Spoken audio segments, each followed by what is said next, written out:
Good evening and welcome back, guys, to More of the Devil, episode 1. We began this episode in the last stream. As you can see, I have a ton of saves. This is where we got up to last stream.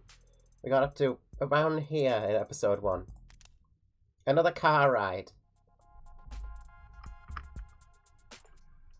Hello, Verbena. Welcome. I have to share this. Hopefully Discord doesn't freaking die again like it has been for the last 2 days.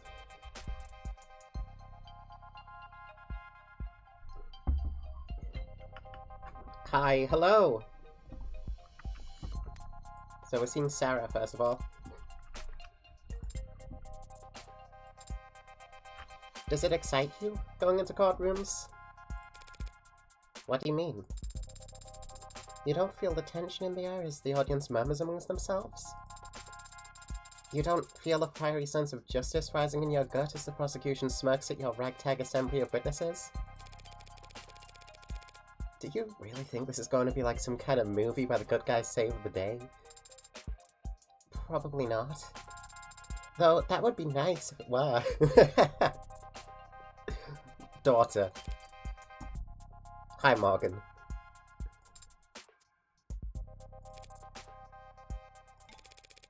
What's your deal, anyway? Did David train you off a movie marathon from hell or something? We did watch films together, if that's what you're asking, though he was rarely the one who suggested it. So you were the aggressor. What's an android get out of watching a flick, anyway? What do I get? Why'd you do it? What's your reason? Calculating. I'm not sure how to answer your question. Never mind. Forgot what I was talking to. Alright. I like the performances.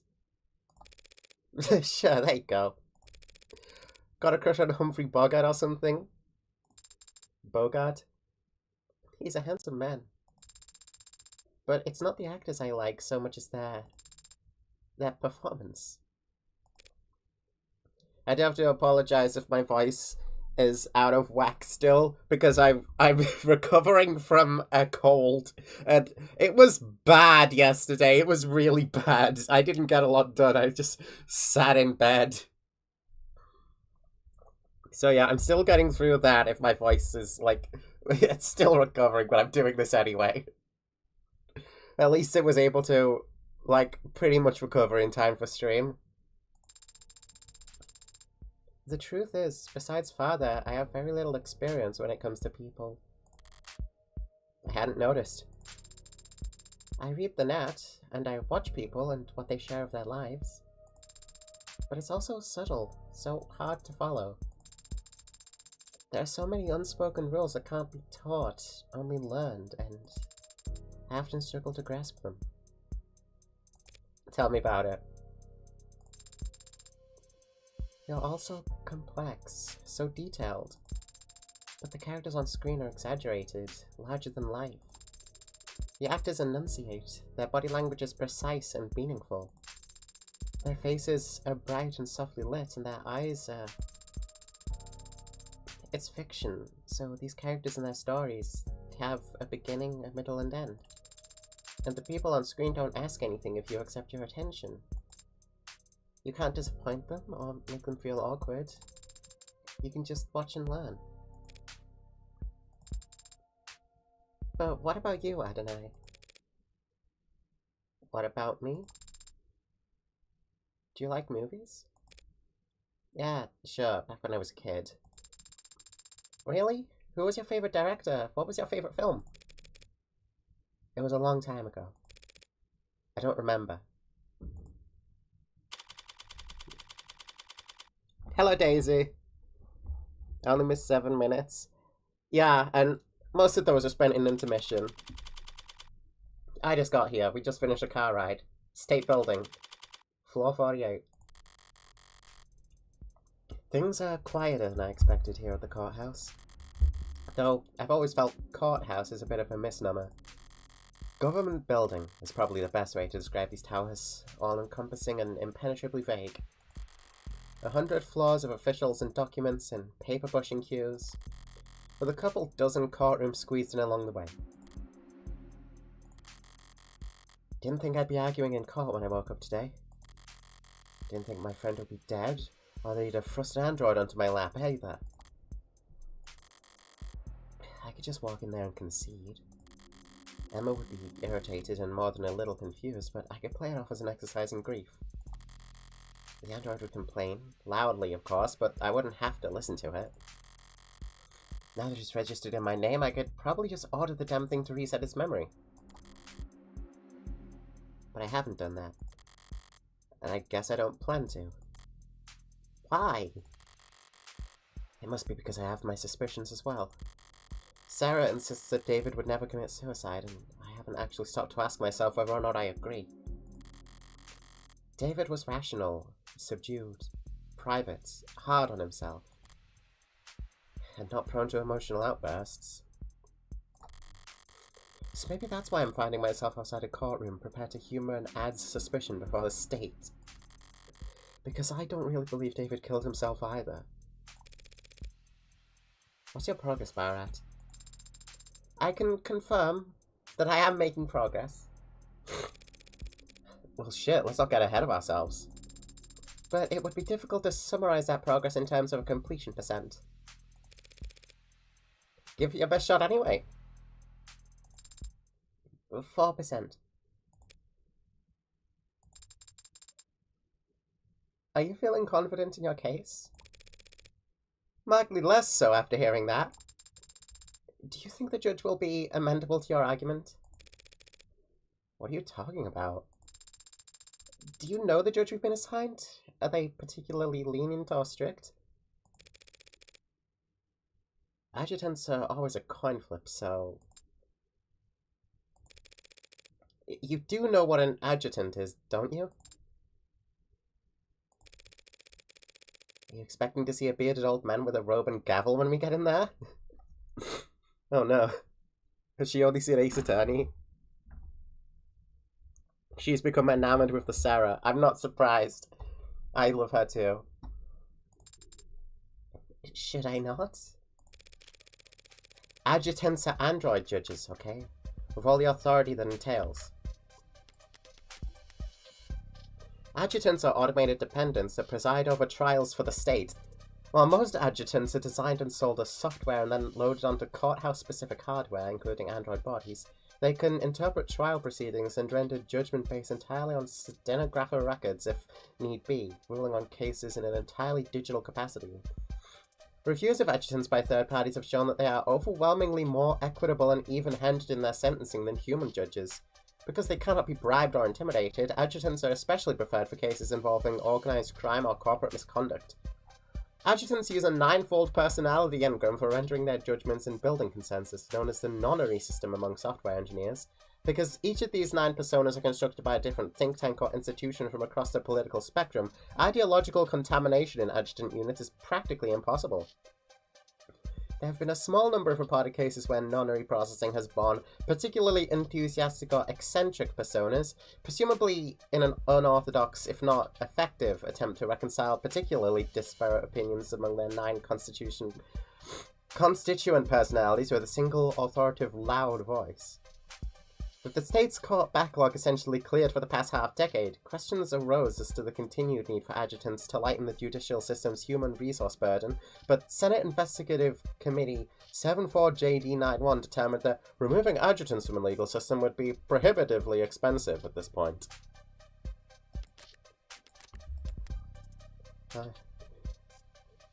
The AI controls our courts now as well.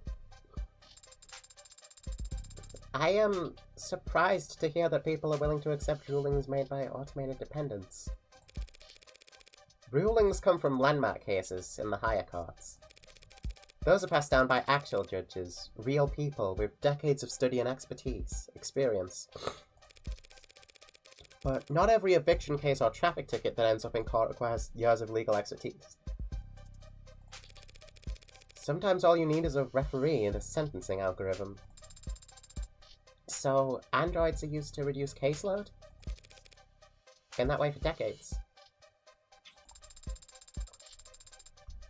But how was a law that replaced judges ever enforced? Wouldn't there be injunctions stalling? Sarah, why are you so eyes? Her eyes are so big. Judges did fight it for years, at every level and in every theatre. But the public lost their patience for that kind of obstruction during the 60s. The state needed to shred budgets across the board, and so judges that couldn't be replaced by years of legal battles were instead ushered into early retirement by the unrelenting force of our great nation's accountants. And it's not controversial, having machines determine sentencing for human beings? Whatever controversy there is, it gets aimed at the machines, not the people who put them there. And the machines can't lose sleep over it. Besides, it used to be that even the most high-profile of crimes wouldn't get a court date until weeks or months later. Nowadays, most crimes are prosecuted within a single business week. And that's not rushing things? Keeps people in my line of work on their toes, that's for sure. I'm just surprised to hear that there's so much haste.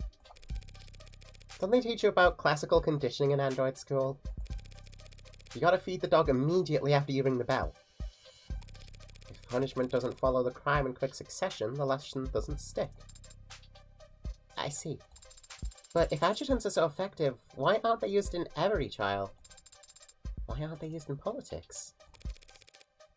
That's a logical question to ask. And the answer is? But logic only gets you so far when it comes to people. Doesn't everyone want the courts to be as just as possible?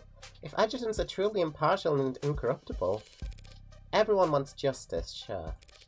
But there are other considerations to be had. Such as? Disgust. Damn. What? That's all people really care about, what all their morals boil down to. Just what they do or don't find disgusting. Only problem is, everything's more palatable when viewed through a screen. So when everyone sees the world through AR and cameras and no one ever gets dirt under their fingernails, you'd be surprised what you can get away with. I don't understand. Yeah, well, therein lies the problem.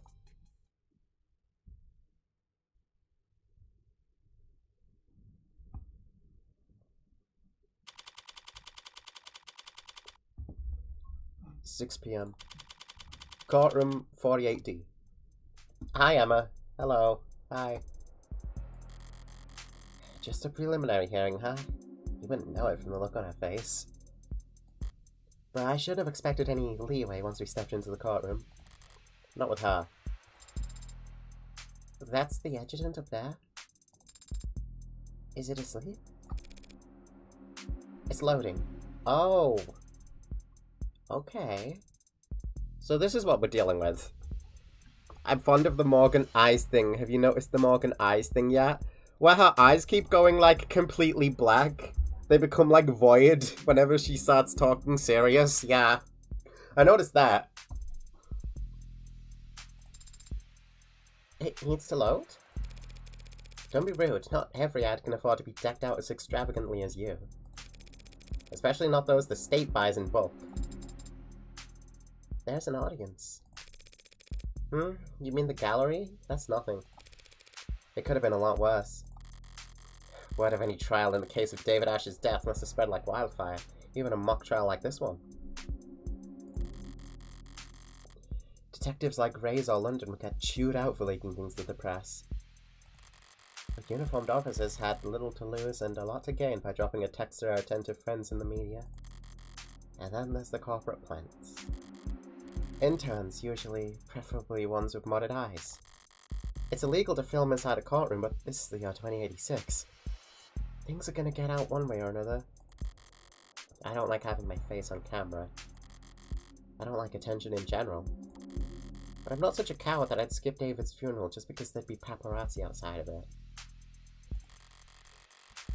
My pretty little likeness was gonna end up in the background of some tabloid photograph one way or another by the end of this circus. At least this way it's decent marketing for my legal services. What will happen once the adjutant finishes loading. How will the trial proceed? With all those films you watch, I'd figure that you could extrapolate. I am asking so as to correct any misconceptions. Well, not everything you saw on the silver screen is outdated. The court will come to order and there will be a clarification of the charges. The defense enters a plea, and if it's not guilty, the prosecution begins marking their case.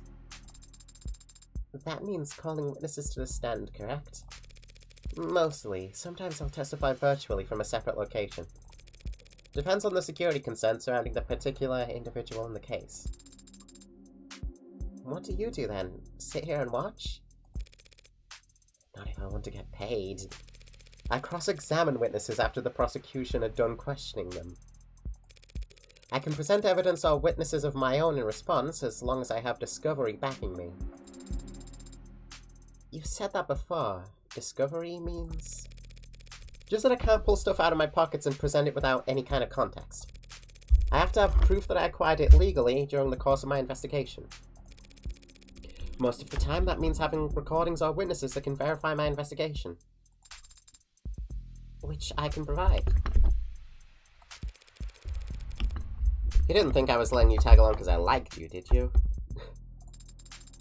And the jury? I don't see where they would sit. The jury hasn't sat in the actual courtroom for years now. They have their own chambers, where they watch a feed of the trial's proceedings in anonymity. And that's not an issue?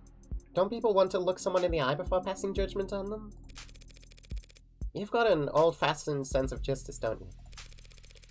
But there's no jury at a preliminary hearing anyway. It's only meant to evaluate whether or not the prosecution has enough evidence to go to trial. A mere formality in today's day and age. With tools like optics and arcs, there's never any shortage of evidence to work with. So all you have to do today is convince the adjutant? Easier said than done. Adjutants lean heavily towards evidence over arguments. And right now, all the evidence suggests that David killed himself. If it's gonna be an uphill battle, I can't afford to stumble. I need to focus on establishing an alternate interpretation of the facts, and it needs to be solid. But I don't have a suspect or even a motive for killing David yet. Anyway, I'll need to be sharp. Emma doesn't play nice enough for me to be anything less. I think it's waking up. AD 84. This third lower court is now in session. Adjutant AD 84 presiding. Yo, the visor is eyes. Let's fucking go. Let's fucking go. Peak character design. I call to order the case of the People v. Asher. Do the people wish to make an opening statement? No, Your Honor. No point bothering when it's just the adjutant here. Very well. Do the defense wish to make an opening statement? Not at this time, Your Honor. Might as well ring the bell and get this shit show start. If neither the people nor the defense wish to make an opening statement, then it falls to me to set the stage. My model name is Adjutant. My unit designation code is AD_84. Question, am I allowed to join this stream or is it still spoilerific? It's still of the devil spoilers, so... Not if you intend to play the game. I will... I want to join the stream. I want to join you for the stream, but at the same time I want to play the game at some point. Fuck! I don't know. I'm too conflicted. I'm gonna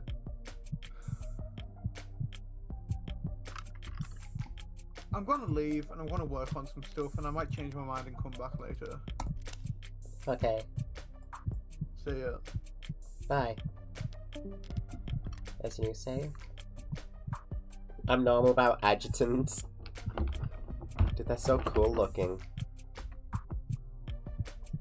This is sick. Solution, just play the game. Easier said than done for a man like Karen. He has too much, well, I guess what I'm trying to say is not enough free time, actually. too much work time is what I was gonna say, which equates to not enough free time. Not like me. I'm unemployed. I am a machine, an automated dependent, and I serve the state by presiding over trials. You might find yourself wondering why. What gives a machine the right to judge a human? A fair question, but the answer is simple. She's got a heartbeat. That's concerning, honestly. In every culture, in every society, no matter how it is worshipped, enshrined or deified, justice has one defining quality. Justice is beautiful. Yo, she's got actual eyes under the visor. Holy fuck.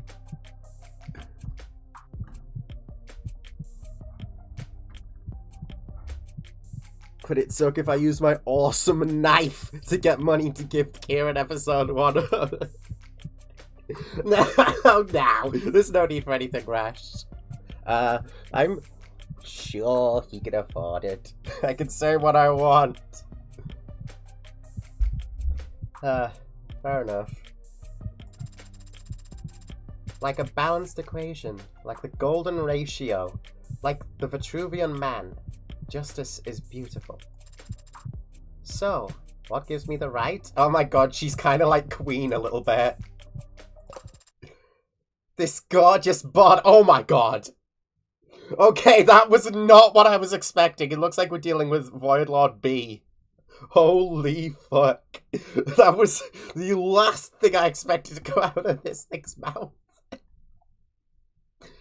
You know, fair enough then. Let's keep going.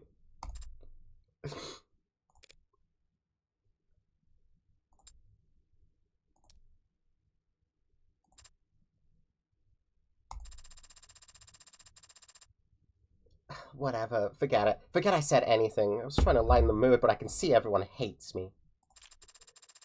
Do the trial without me. They're guilty or whatever. What the fuck? She's silly. Your Honor. Wait, what the flip? This defendant's already dead. Why are we doing this? What happened to her? What happened to all her aura? Is this a debug thing? Because I'll log the error if I need to. No, Your Honor, this is a preliminary hearing to determine whether David Asher did, in fact, commit suicide, as he... I get it. You want to make sure he wasn't cuckoo in the cranium before you cut up his will like a T-bone. Christ almighty, this is going to be a long preliminary. We are straight up dealing with Beelzebub. I didn't realize that adjutants were so lively. They aren't. They're supposed to be austere and statuesque. Looks like we got served the most in-need repairs adjutant the court system could find. Whatever paper pusher we rushed to get this trial going must have wanted a little payback for the kindness. What's that look for? Could it be you're trying to size me up? Fucking hell. Oh, fucking hell, get me out! Get me out! Wouldn't dream of it, Your Honor. Good, because if you have doubts about my ability to run this trial, I could always just enact summary judgment here and now. I'm sure you'd find my ruling to be fair and even-handed. That won't be necessary, Your Honor. She's much more of a character than I'm used to seeing up there, even counting all the flesh and blood judges I've met. But she's still just adjutant. She'll follow the evidence where it leads. So as long as I can make a few adjustments for the occasional outburst from the bench, my plan's still workable. So, people, shall we get started with that first witness? Right away, Your Honor. The people call Dr. Yumi Sato to the stand. Hi, Sato. Welcome back. It's Yumi. Hey. So how about it, pretty lady? You swear to tell the whole and unadulterated truth to the best of your ability? I do. Good enough for me. Dr. Sato, you were in charge of the autopsy for David Asher, were you not? I was. And when did you make your examination? I started last night. Well, technically 1 AM would be very early this morning. I think you could still say last night if you're talking about 1 in the morning. Objection! The defense will have their opportunity to cross-examine. Until then, they should refrain from making errant remarks. Jesus, Emma, calm down. It's just... The hell? All I said was, yeah, what she said. You mean sustained? Don't get cute with me, counselor. Thumbs down. I just lost credit! I lost credit for that! Motherfucker! Being cute is my job! No, it's not. Holy shit. God damn, we've barely gotten started. I just lost credit! Blind! That seemed pretty bad, Adonai. Making mistakes will increase your blind. I didn't do that! Blind is how much credit you'll lose for answering incorrectly when you yourself aren't controlling the ante.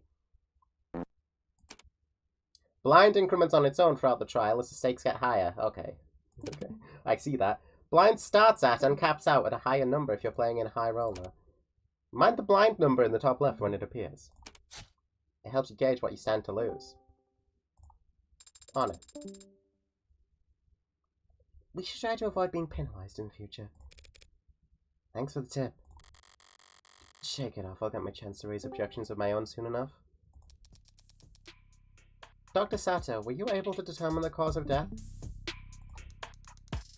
He passed away due to respiratory failure. Could you explain what that means to the court?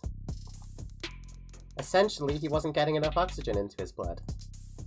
It seems by the time he arrived at the hospital, he was no longer breathing. What does respiratory failure look like? What are the symptoms? There would be lightheadedness, dizziness, fainting, pale skin, and a bluish tinge around certain extremities. And the condition he was in matched those symptoms? Correct. In your experience, what are the most common causes of respiratory failure? It can be caused by injury or disease. But the subject had no wounds or reported illnesses, and otherwise appeared to be perfectly healthy. And what else could cause respiratory failure, then? It is also commonly seen in fatal drug overdoses. Drug overdoses. Did you perform a tox screen on Dr. Asher? Yes, but his tox screen came back clean. Whatever killed him, it wasn't something we've encountered before. Wait, a clean tox screen? Clean?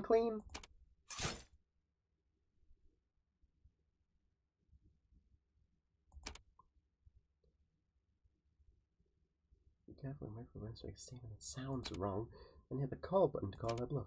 Hover over the call button or toggle on Insight to focus on the claims of the witness statement.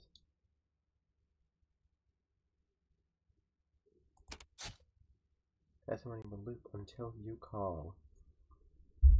Okay. Let's see what I can call then. Can't let this chance slip by. I need to catch her mistake the second it comes out of her mouth. Whiskey. David's contract.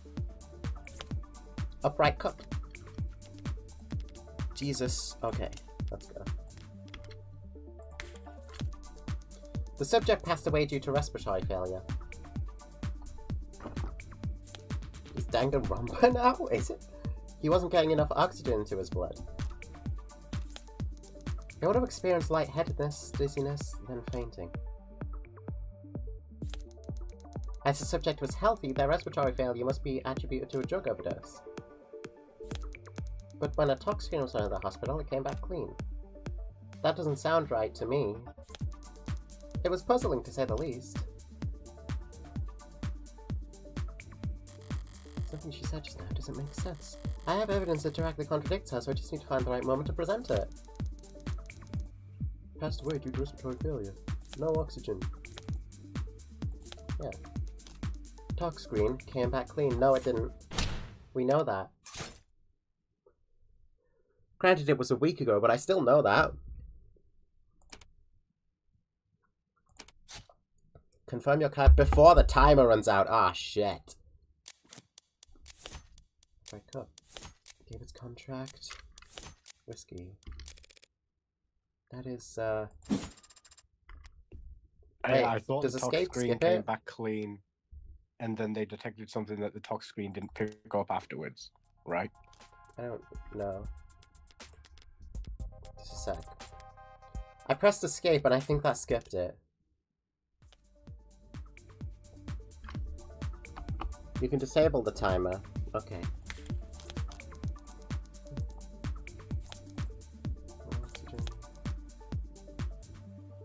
So, my cards are interesting.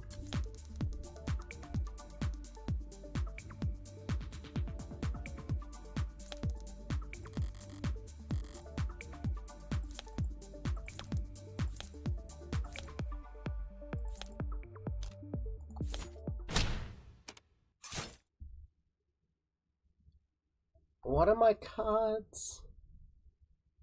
So that's what the timer looks like. My cards are a contract, the whiskey itself. What is the contract? Because I tried to open my pause menu and I think that skipped the timing altogether. I wanted to read the descriptions of the evidence.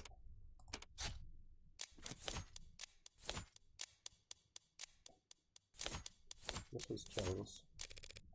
Oh no, that's just how long the timer is. Okay. Well, let's see.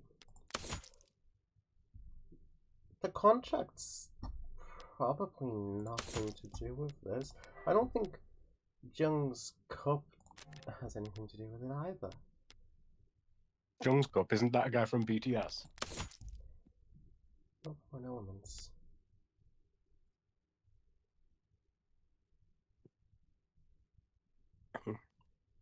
No one involves generally the cards themselves. Well, what here shows that there's something else, because there's nothing in here. So what happened since last stream before I came back? You went to court. I mean, we went to court.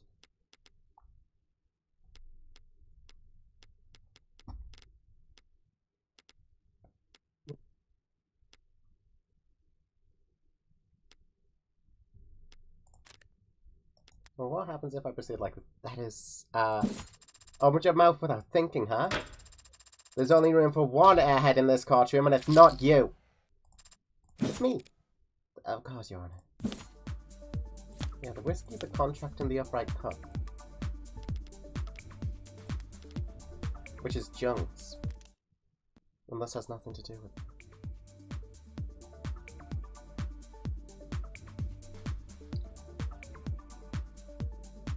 Ah, fuck it. I'm getting enough oxygen to his blood.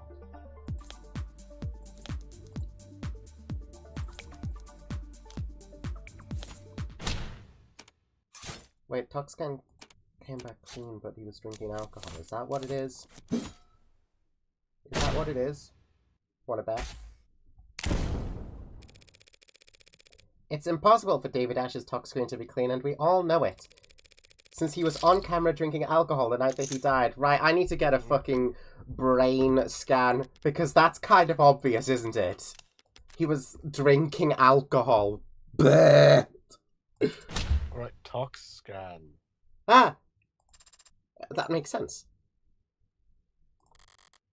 And that scared you? The witness merely misspoke, Your Honor. As it plainly states on the tox report itself, Dr. Asher did have alcohol in his blood, but not at such a concentration as to be lethal. Yeah, my bad. When I said the tox room was clean, I just meant it didn't tell the attending physicians anything they didn't already know.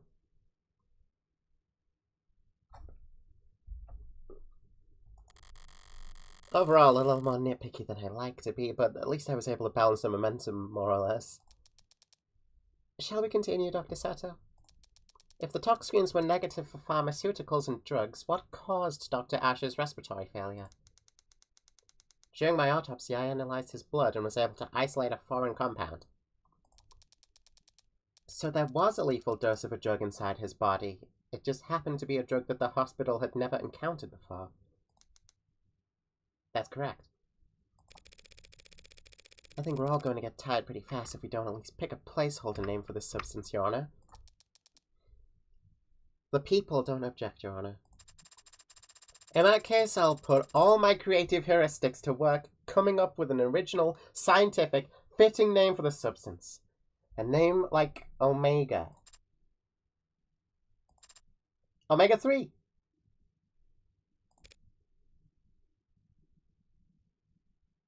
No, that's in fish. That name is already taken. Fine, call it Delta or whatever. Delta, used in science to denote an unknown variable. Not bad. Delta has other meanings when it comes to drugs, but yeah, our Delta matches no known public pharmacology or toxicology records. That being said, chemically, it does have all the hallmarks of a general depressant. I know the feeling. So it's... what? So it stands to reason that it would exhibit a similar effect on the body when ingested. You say ingested. Why? I eliminated all other possibilities during my examination of the body. He must have swallowed it, and judging from his stomach contents, it must have been a liquid. Thank you, Dr. Sato.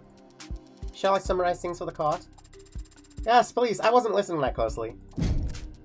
The victim died of respiratory failure, and his tox screen showed that his blood was clear of anything that could cause respiratory failure. Except for this unknown substance, the poison we've labeled Delta. That sounds like a textbook suicide. Should we wrap it up here? Not quite yet, Your Honor. This might clearly be a poisoning, but there's at least one detail about this case that doesn't feel like a suicide at all. David's autopsy is already there. Jung's testimony doesn't matter. Unknown substance in blood. Whiskey.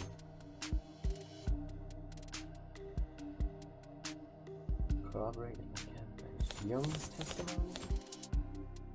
Jung says that he killed himself, though, and I don't know what the whiskey is. I was saving before and after any choice. During this, I was a save-scumming ass. We love to see it. Okay.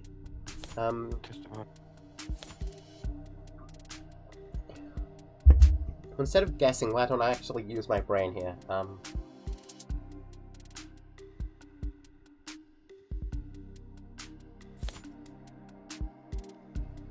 Negative for poison, huh?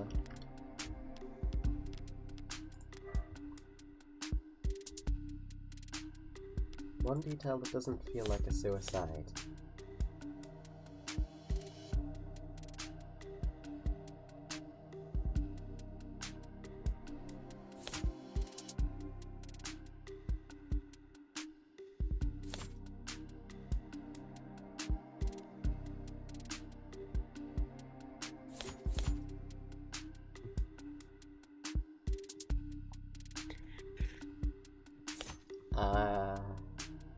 I got nothing. I'm gonna throw the whiskey in and see what happens. Because Jung said that he... Okay, well now that you've done that, I'm not doing that. Did you play your game how you want? But I think when something is corroborated,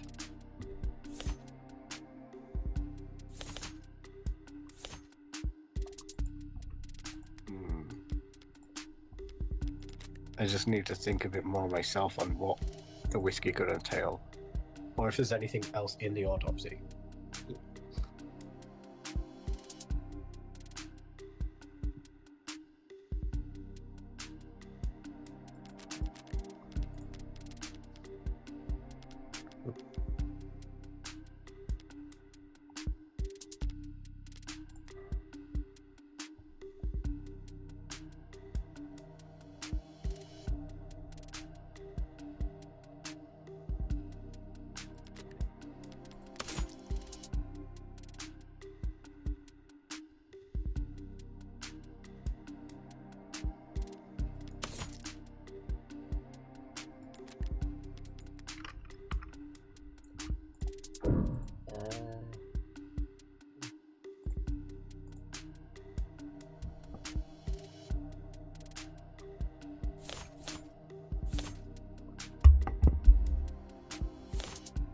The autopsy is literally already there. Mm-hmm. Though you can use further evidence in something already there, if there is further evidence.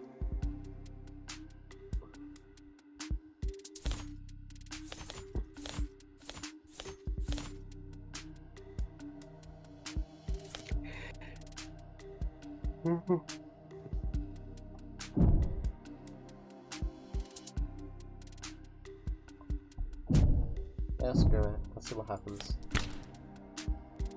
His cause of death? Poisoning. Doesn't that strike you as odd? No, it's one of the more common methods of attempting suicide. Right. It's gonna be that. It's not the method that's suspicious so much as...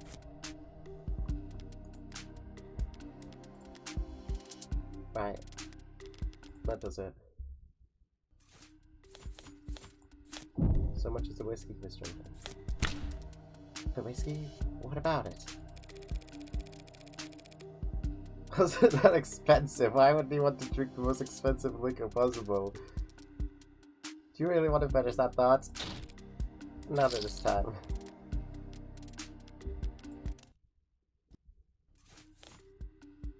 Hold on. What did she say again? Okay, it's this then. It's this then. The people shouldn't get ahead of themselves. There's nothing textbook about a supposed suicide that has a witness sitting there watching it happen. As you say? Well, now I'm lost. Was this poisoning a suicide or not? If that's the case, then perhaps we should give the defense the opportunity to cross-examine. Unless they're going to insist on testifying themselves. How kind of you to offer. Ball's in my court now, so how do I count? Let me just notice the title. We have won you over. Yes. I love Sarah. Emma's argument basically goes as follows. David ingested the Delta knowingly, and the Delta caused his respiratory failure. He died of respiratory failure, thus David committed suicide. During blackjack, every piece of information you learn deals you a card. What the fuck? Choose only the questions that are logical and relevant, and only press if you think a line of questioning is worth continuing. Or else you'll co-bust and lose credit. Okay, hold the fucking phone. What? Select the press option to see what the follow-up question would be. You can only win blackjack when you reach exactly 21, so don't press further if you're already there. And don't ask the wrong questions. Fuck it, we're playing blackjack now.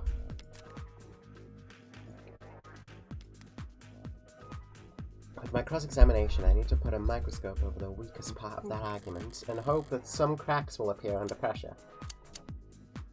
Shit was ingested. Shit was respiratory failure. Shit, Delta is to blame?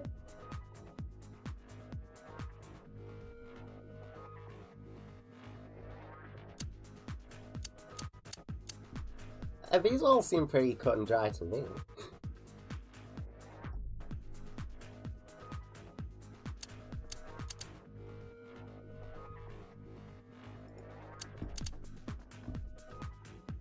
But let's just go with it. Go with what?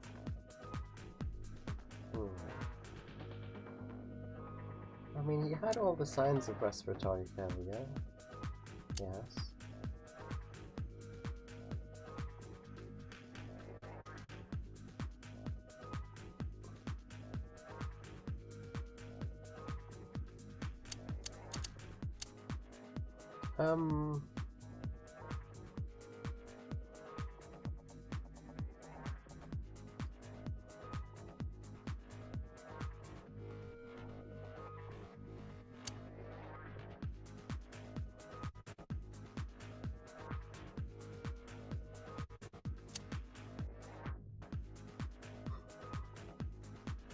Oh boy. Isn't it possible he actually died from something other than respiratory failure? Well, no, not really. You could argue or speculate about what caused the respiratory failure, but it is, in fact, a fact that he died because his heart and lungs stopped working. I'm bust out of 21. Oh, already? Damn. Right, thank you for that.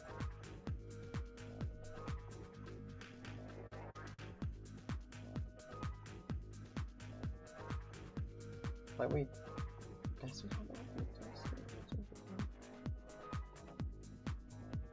This is now the stream where I make myself look like an idiot. Dr. Sato, you said that the subject had to have ingested the Delta orally. But how sure can we actually be about that? Pretty sure? I mean, I could go into detail about all the cavities that I checked, but... Was it knowingly ingested?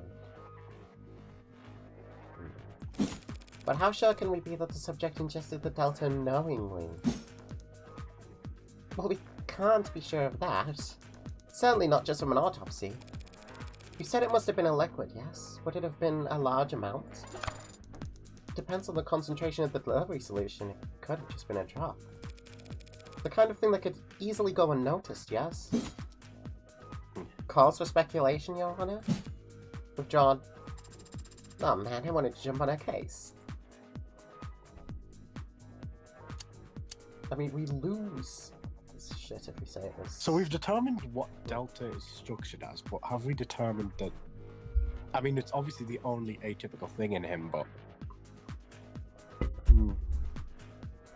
Hell if I know, but wonder if this is going to give me more than... I will see. Dr. Sato, you were only able to even identify the presence of this Delta after hours of work. Can you really be sure that this never-before-seen chemical can cause respiratory failure?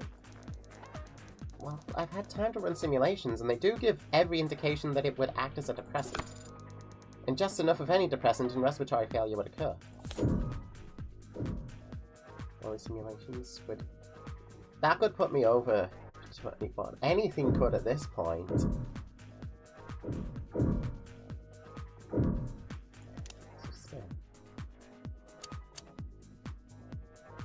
Alright, well, throw me down a little bit then. Wait, we can press this? Oh yeah. Because it was knowingly ingested. Wait, well... I guess you have to press if Delta was to blame. Okay, this is probably gonna put me over 21 though. You've run simulations? So you haven't tested Delta on an actual person? No, I haven't. Oh, exactly 21. Oh, well, what do you know? That would be very difficult to do given our extremely limited sample. Not to mention highly unethical. Of course. But without such a test, you don't actually know for sure that Delta can cause any of the symptoms you've described. Was there a question in that statement, Counselor? You don't actually know for sure, do you? No, not yet anyway. Seems like that's... blackjack. Alright. A little shaky, but we got there. Thank you for your time, Dr. Sato. We all appreciate it.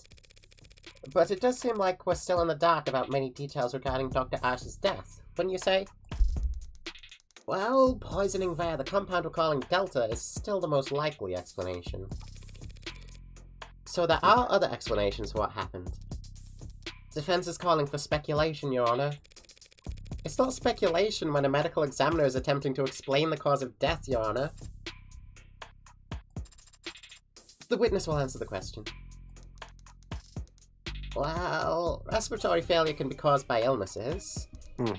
If he had undiagnosed pneumonia or some other disease and his respiratory system was weakened, undiagnosed pneumonia, with his level of healthcare, it is technically possible. I'll take it. I have no more questions for this witness. That felt weak, but I can't be picky when I'm stalling for time. Seeding doubt wherever I can, however I can, is just about all I can manage. I've made a gif of nearly every courtroom animation in this game. I can't blame you. They're all so good. Detective Reyes, you were one of the leads in investigating this crime scene. Oh, hello again, Reyes. Are we going at each other's throats again? Yes, ma'am. Hi, Reyes. And did you interview the EMTs who first arrived on the scene? What is the adjutant doing? I did. They responded to an emergency signal from the home security console located in the kitchen. What did they find when they arrived on the scene? The victim was unconscious on the floor of his parlor. He was receiving CPR from a witness, the individual who had called them. They were both airlifted to Gatesfield Memorial Hospital, and Dr. Asher was declared dead shortly after arriving there. She's actually handling herself pretty well upon the stand. I half expected her to roll her eyes during the swearing in. But when you take into consideration her love for boot-heel authority, she might be right at home here in the courtroom, the very seat of the state's power over the people. The witness met with the deceased about half hour before he fell ill, from 7:30 to 8 p.m. The two of them talked for some time and shared a drink. Shortly after, Dr. Asher became distracted, lightheaded, and eventually non-responsive. And during the same time period, drinking the same liquor, this witness exhibited no symptoms themselves? None. Through a collaborative effort with Noble Electronic Security Division, we searched the entire building. We found nothing unusual in any of the food or drink on the premises, including the bottle that the witness and the deceased drank from. So what was your ultimate conclusion after investigating the scene? The whiskey bottle was clean, the witness's drink was clean. The only person who got sick was Dr. Asher, drinking from a cup that he prepared. So it was our determination that David Asher committed suicide by poisoning himself. She's pretty tight-lipped up there, but I think she slipped up at least once. The police want to claim that they've eliminated every other possibility and covered every angle, but I know that there are a number of blind spots that they're not willing to admit to. Alright, cup. David's cup. Poison? David's cup.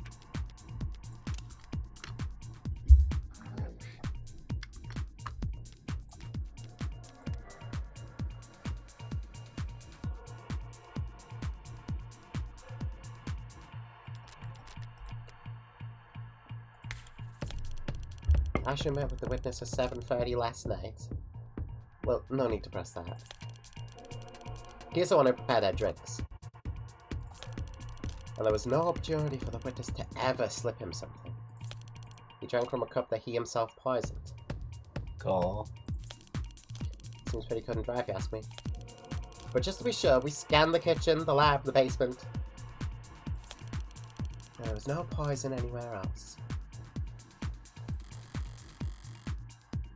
She made a claim she can't actually support.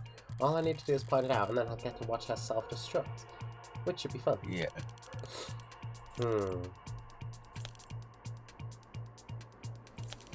He drank from a cup he himself poisoned. Okay. Show his cup. Here, take this. What about... Ow. You can't make that claim. Not when the evidence record clearly shows the tests of Dr. Asher's cup were inconclusive. The police can't claim he drank from a poisoned cup without first proving that his cup was, in fact, poisoned. You're talking a lot of sense, lady. Does it resolve, or do you have a response, D.A. Rockford? Testing on the deceased's cup has been inconclusive so far, Your Honor. I don't dispute that. Though I'd be surprised if the defense has any idea how else the poison could have possibly been delivered to Dr. Asher alone. Not at this time, but that's the funny thing about burden of proof. It's not on the defense. As we're all aware. Right. We all knew that. I definitely knew that. What is she playing? Oh my fucking god. Subway Surfers. Now, if the people are done bemoaning that pesky innocent until proven guilty issue, perhaps I could begin my cross-examination. Fire away, baby. Fire away? Baby. Is Sarah Baby. still scanning? What? Is Sarah still going through the thing? Yes, she has been. Alright, cool. Ray's testimony is meant to show that David's the only one who could have poisoned himself.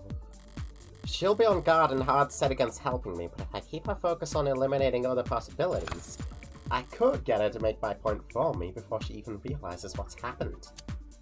Oh.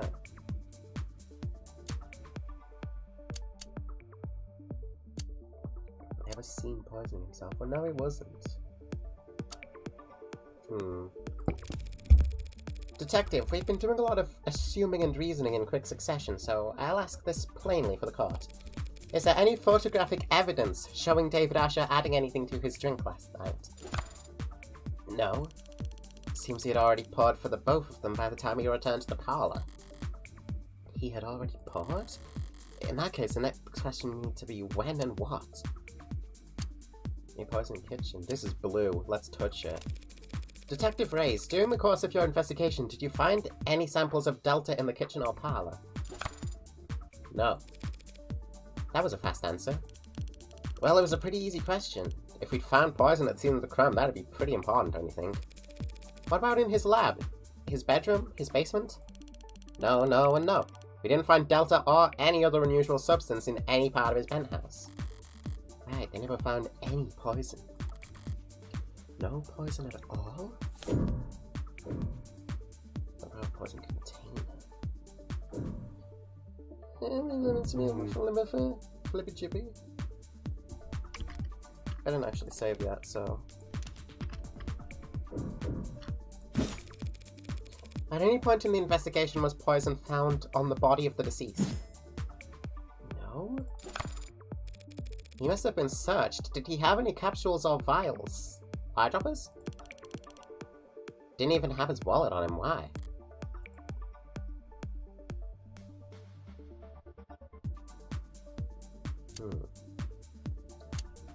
Can I get extra points just by going again? No. Yes? No. Okay. Well, there's only one thing I haven't done here. Or I No, could you haven't done press getting up your point this. on camera. Yeah, I did. Did I? No, I didn't. Detective, isn't it possible that Dr. Asher was poisoned off camera? Possible? I don't know how else it would have been done.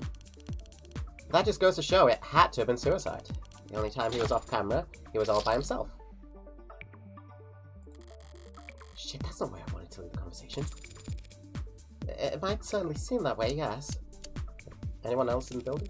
The only people you saw on the cameras that night were Dr. Asher and this witness, correct? Yeah, there's no footage in the house of anyone else. Are there any parts of the house that aren't recorded by camera? Sure. There are a number of rooms in their home's interior that don't have cameras in them.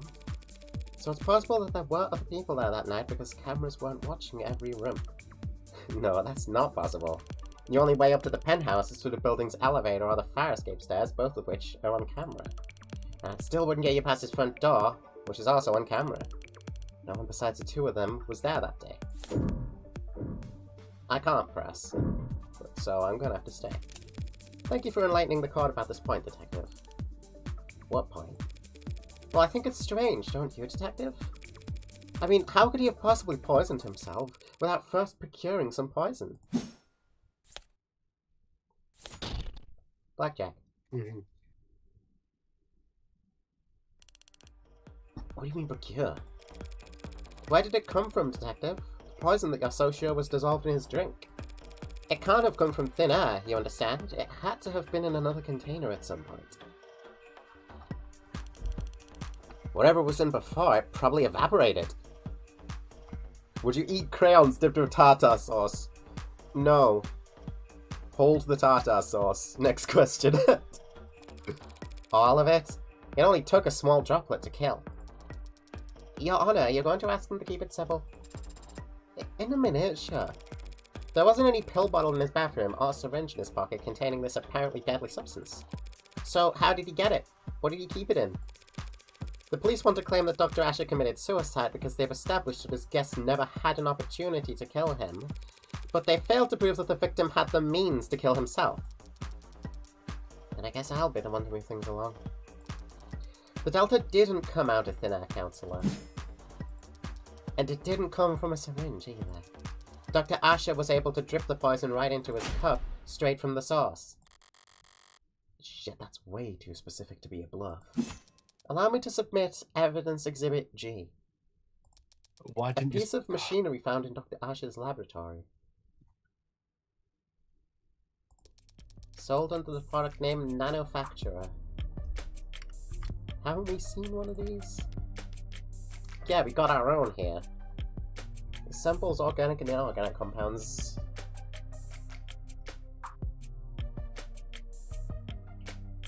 Oh. So they put a nanomachine in him or something? Oh, I know this one! It's used in delicate scientific work to produce nanomachines, chemical compounds, and polymers. That's the same machine I saw when Dawes gave me a tour of the production floor. Very good, Your Honor. It's a valuable tool in any scientific laboratory, and Dr. Asher was well acquainted with its use. As a matter of fact, he had a number of presets coded into it. Even the android can see where this is going. With just a few taps, he could reproduce any number of scientific substances for his research. Or any other chemical his heart desired, really. Would your friend eat Power Cat? Best cat food, trust. Haven't you ate dog food before? Dog chocolates. So maybe, yeah. You think Randok Mechanics would allow their product to be used to produce illicit chemicals? Using the nanofactory to make unlicensed drugs does go against their terms and conditions, so Dr. Asher's warranty is certainly null and void. But they can't hard-code their machines to prevent the production of a drug that hasn't been invented yet. That's... Dr. Asher died when his respiratory system failed because of a depressant overdose. For him, it would have been peaceful, like falling asleep. You see, he didn't need to commission a synthetic drug from some street vendor or order an exotic poison from overseas. He could produce Delta at any time, in the comfort of his own home. A quick and painless death, readily available in under a minute, at the touch of a button. Specifically, preset 19. Damn! I thought I actually had something for a moment there, but I was playing into Emma's hand the entire time.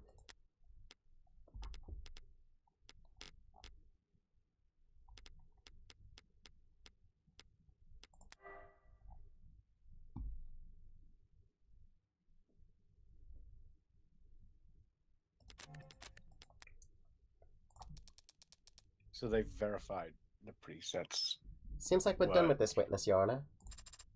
Yes, ma'am. But before we move on, perhaps we should take a moment and put together a timeline of events as we know them. Not for me, of course, just in case someone else might need it. Simple enough. We know that Dr. Asher left the parlor and went down to the basement at 7:36 p.m. That's where he got the whiskey.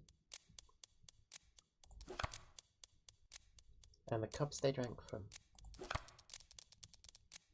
The cameras show him returning to the parlor to drink with the witness at 7:40 p.m.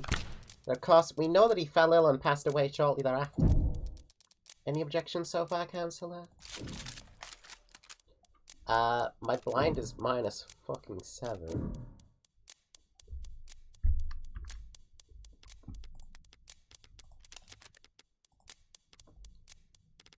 But...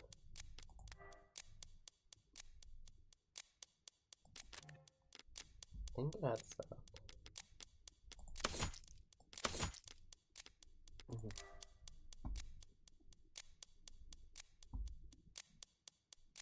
You left at 7:36 and returned at 7:40.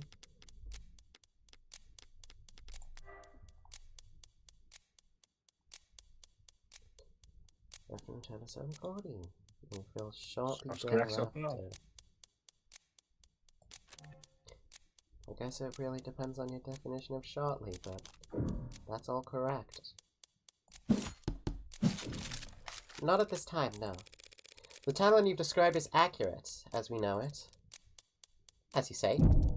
With this latest piece of evidence, we now know that Asher could have easily dispensed the poison directly into his cup, by placing it inside the nanofacturer, activating the preset, and simply waiting 2 minutes.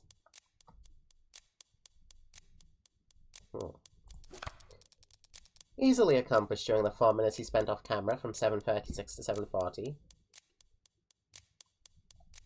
Where is the nanofacturer in comparison to the lab where he got the whiskey from? Wouldn't you say? Ooh, a complete timeline of events. He had the means, he had the only opportunity. Seems like we're about ready to wrap up here, no? Where are we on that loading bar? Dream. I don't know, I had a feeling you'd say that. Well, Counselor, are we done here? Emma's argument is foolproof. Emma's argument is missing something. Blind -8. It's only getting worse for us. Okay, that's right. Feels like we're missing at least one biggie here, folks. Namely, motive. Oh, right. I knew that. I wasn't getting excited to finish early or anything. This is a preliminary hearing, Counselor. Our focus should be on the evidence, so... This feels like an awful waste of taxpayer dollars to get us all down here for debate and not get to the truth of the matter, you know? So, I was hoping we wouldn't have to go through this next part. What are you talking about? Your Honor, if it pleases the court... Ooh, new evidence? Gimme.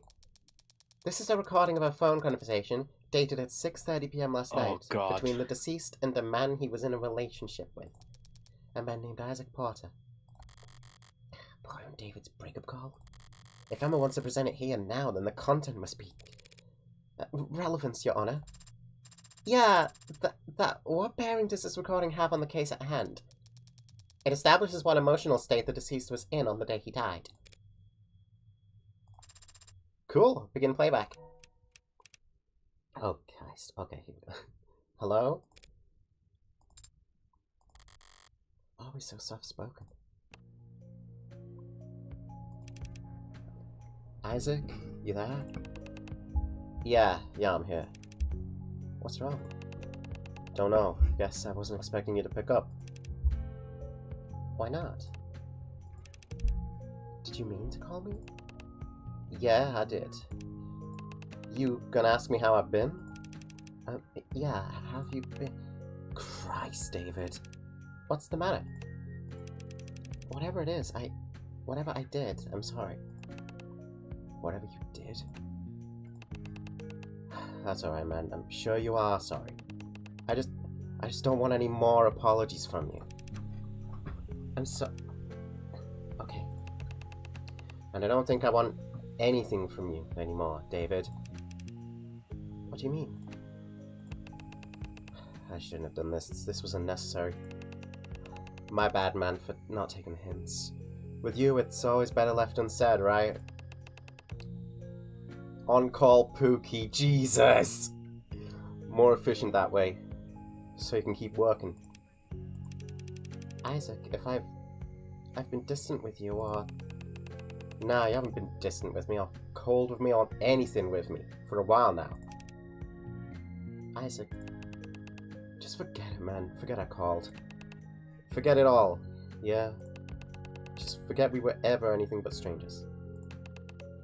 That's all we are now, anyway. Isaac, recently I've been distracted, I know. Nah, don't worry about it. Really, we're good. Oh. Okay. So do you need anything? Or should I...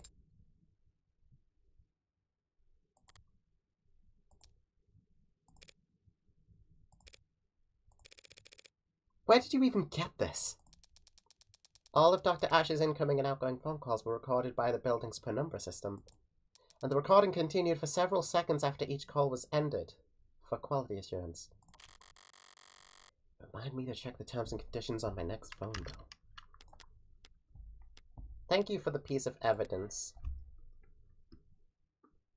This is common knowledge. Oh, great. Shall we hear the rest? Gotta be the last time. The last time I left someone. The last time. Father. It might just be a call, but it makes for pretty damning evidence at this point in the discussion.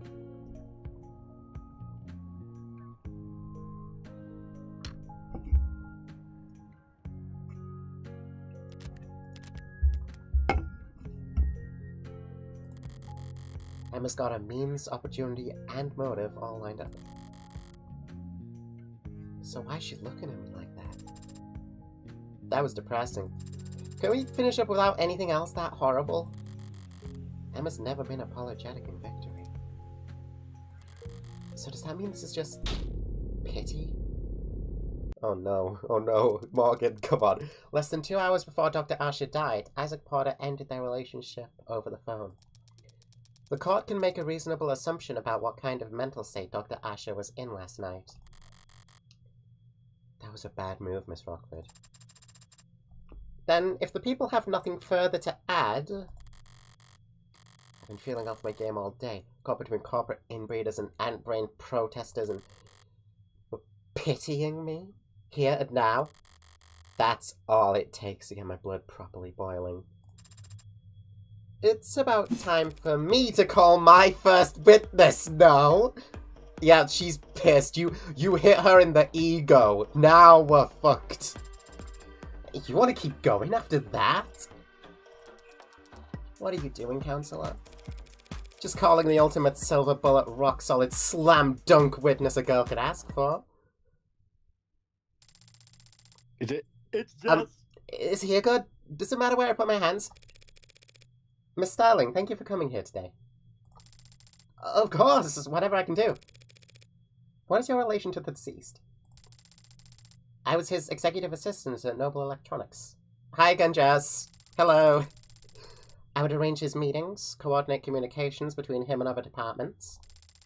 That sort of thing. Ultimate silver bullet. Starling's the only play I have right now. The only stalling tool I have left. For now, I should just focus on getting as much information from her as possible. Whether or not it's useful, it'll at least buy me some time. While Jess was being sworn in, Sarah mentioned that the hard drive is about 60% decrypted. Considering the rate Sarah's gone at so far, there's maybe another hour left. I might be able to stall that long if I talk real slow. I'd like to ask you a few questions about Dr. Asher. Please answer them to the best of your ability. Right.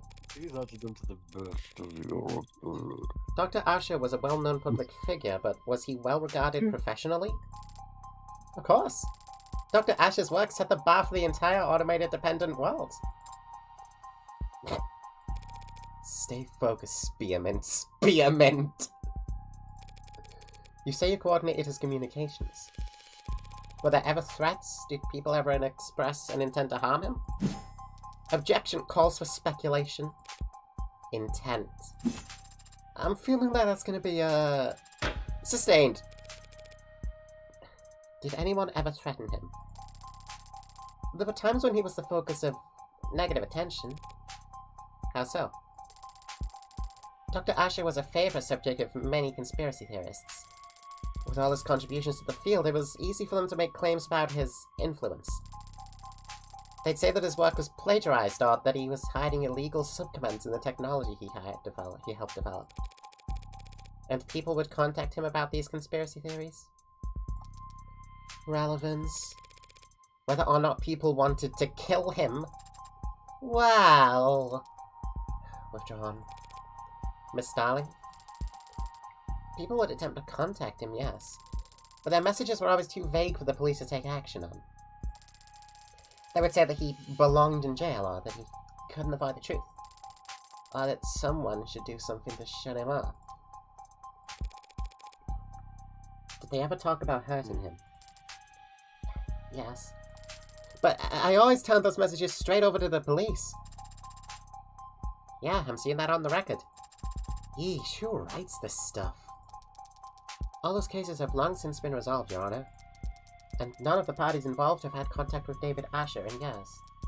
The police take harassment very seriously. Oh, I wish. Something you want to add, Counselor? Just clearing my throat. May I continue? Oh, Morgan. I love you.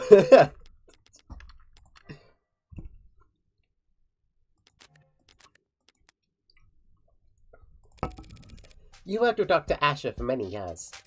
Did you have a relationship outside of work? Did you ever talk about anything besides professional concerns? Sure, we got out to dinner or met on the weekends.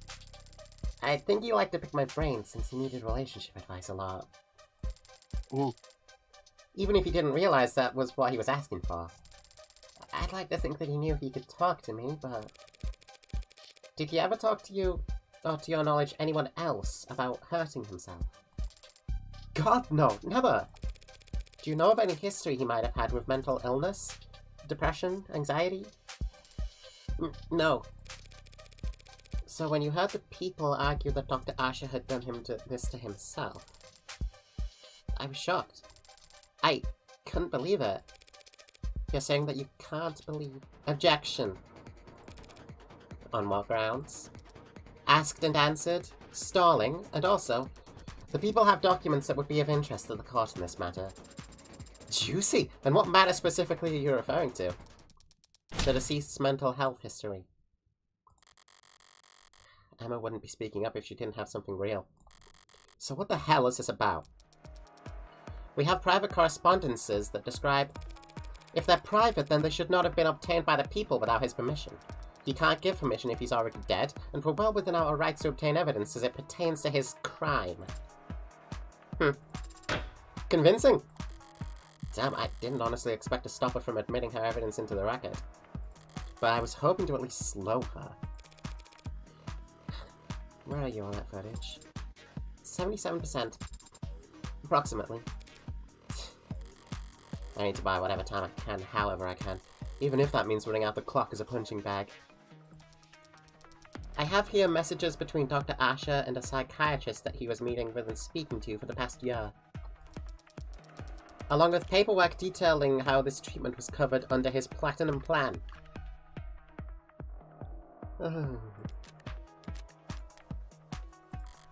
Platinum? I don't intend to air all of Dr. Asher's secrets here in the courts. Oh, okay, I guess. But I am prepared to read excerpts from messages and transcripts from phone calls. Which, when put together, paint a clear picture of the kind of stress David Asher was experiencing. Let's hear it. And the dark thoughts he was struggling with. Transcripts of his phone calls? I'll admit them into evidence, assuming there are no objections.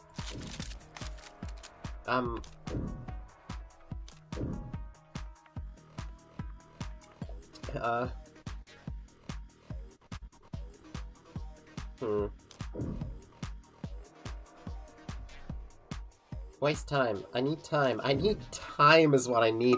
This is really what we need here. Time. Not, like, fucking proof. Or points or anything. Just time. I'll gladly object. On the grounds of foundation. Where did you say you got this? It was retrieved from his digital records. There's no reason to doubt its authenticity. Even if I were to point out that David had an executive level 4 plan, not a platinum plan. Gotta be real, I forgot about that. I should have checked that. God damn it. What? Really? Really? Yes, really. It's all there in the record. This is easily explained.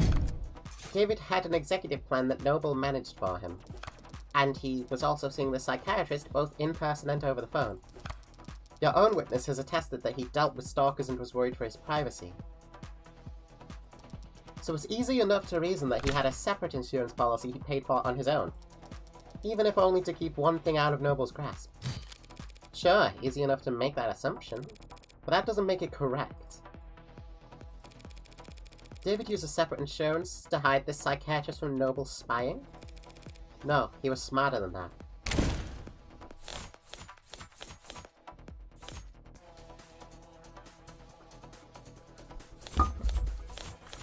His calls were recorded, Yeah, well, all of them were wanted anyway. Yeah, his calls were all recorded regardless, so, like, are we just, like, is it that simple? David may very well have wanted a private psychiatrist, someone who didn't work for Numel, who'd have his best interests at heart. But if so, he wouldn't have contacted them over the phone, not when he knew all his phone calls were being recorded. Oh, it is that simple. David Asher was well versed in having every aspect of his life overanalyzed by data-hungry parasites. Do you really think he would try and hide mental health problems from them with a second insurance policy? Apparently, yes, since I'm standing here with evidence that shows exactly that. Does it, though? Pardon me? Yeah, like, what exactly are you suggesting, Counselor? Still not done decrypting. Well, it's difficult to... Right. What the hell? Might as well swing for the fences at this point. I'm not trying to muddle the issue or confuse the court, Your Honor. And I would never make outlandish, unsubstantiated claims just for the sake of causing drama. What do you... I'm merely concerned that D.A. Rockford has been an unwitting pawn in an act of corporate espionage. Oh.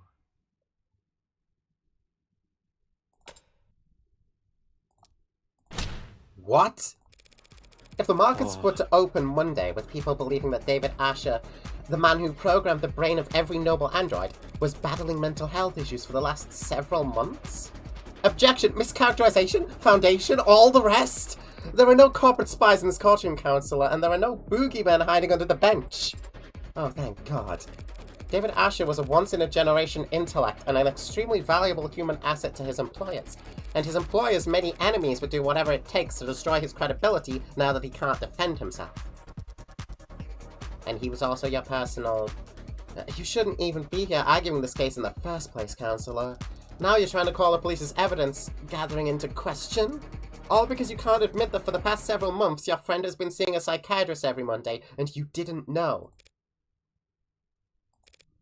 That is... sorry, but, like... Did you still need me up here? The witness will refrain from interrupting when girls are fighting! Let's fucking go! I love you. I love you, Adjutant. Yes, ma'am. With how my luck's been so far, Sarah's progress bar is probably moving backwards right about now. And Emma's patience is wearing thin. This could be my last shot to create any kind of reasonable doubt. I'd be happy to wrap up my questioning if the court will allow. That seems cool with me. And my evidence, Your Honor, will it be entered into the record? I'd like to hear a bit more testimony before deciding. That's fine, Your Honor. As you were, Counselor. At this stage of the game with the score where it's at, I can probably only ask one more question. Better make it count. So what can Starling tell us that no one else could? Good question, Morgan. I'm out of save files. Thank you. 80. She's got a name? 80? Automated dependent adjutant. Likes raw salmon, running water, and gymnastics. Dislikes criminals, contrarians, and pigeons. Sign Libra, self-assigned. Open, obedient, observant O people. I think AD because AD.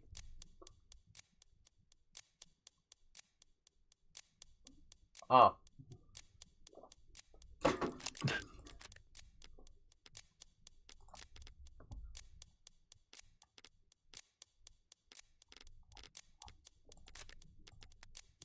Let's see what we're presented with here.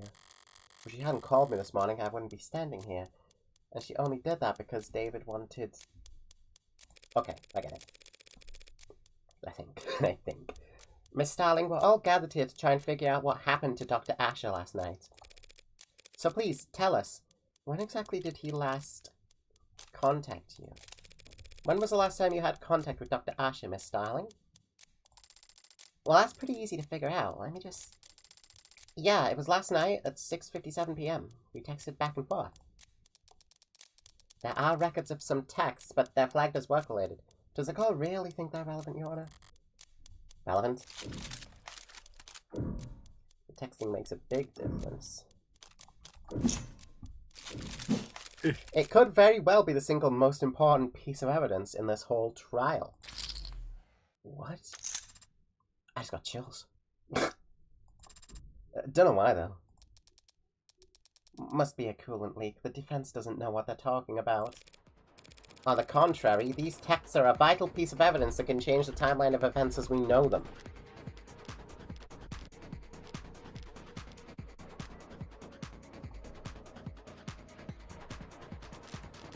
He's scheduled a meeting.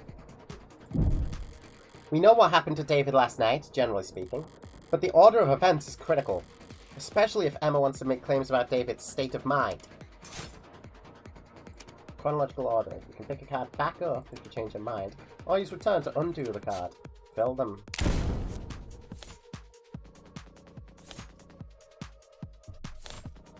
Okay, so 6:30 p.m.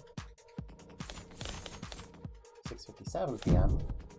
Yeah, so Isaac's call at...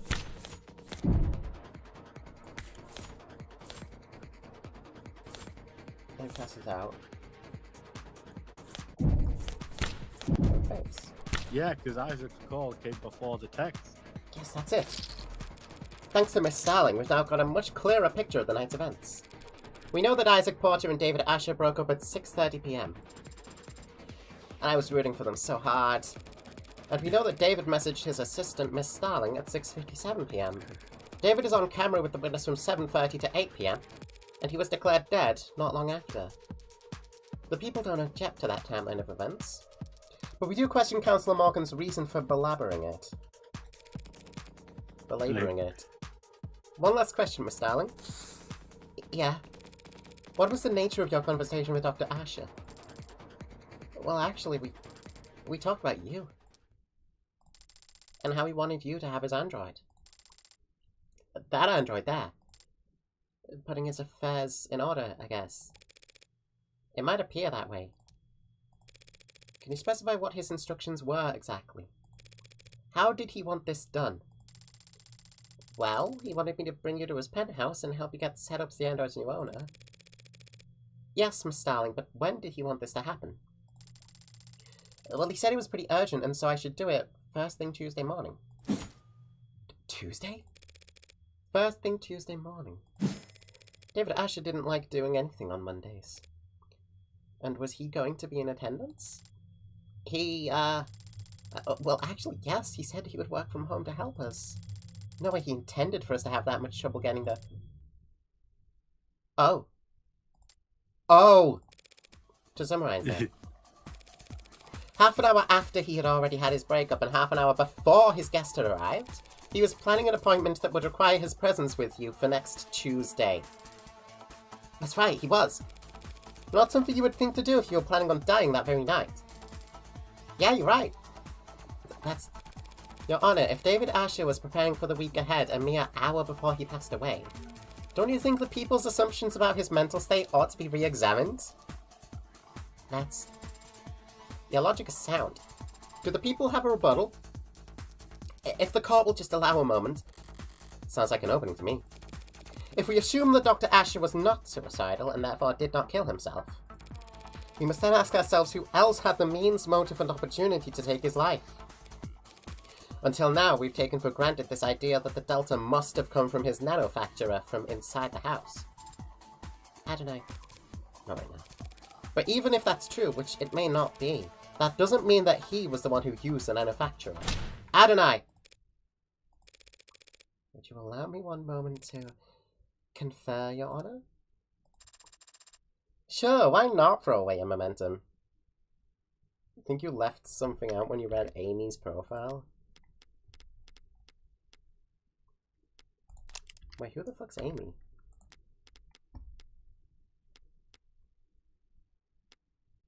Not Masters, that's Victoria. There's no Amy.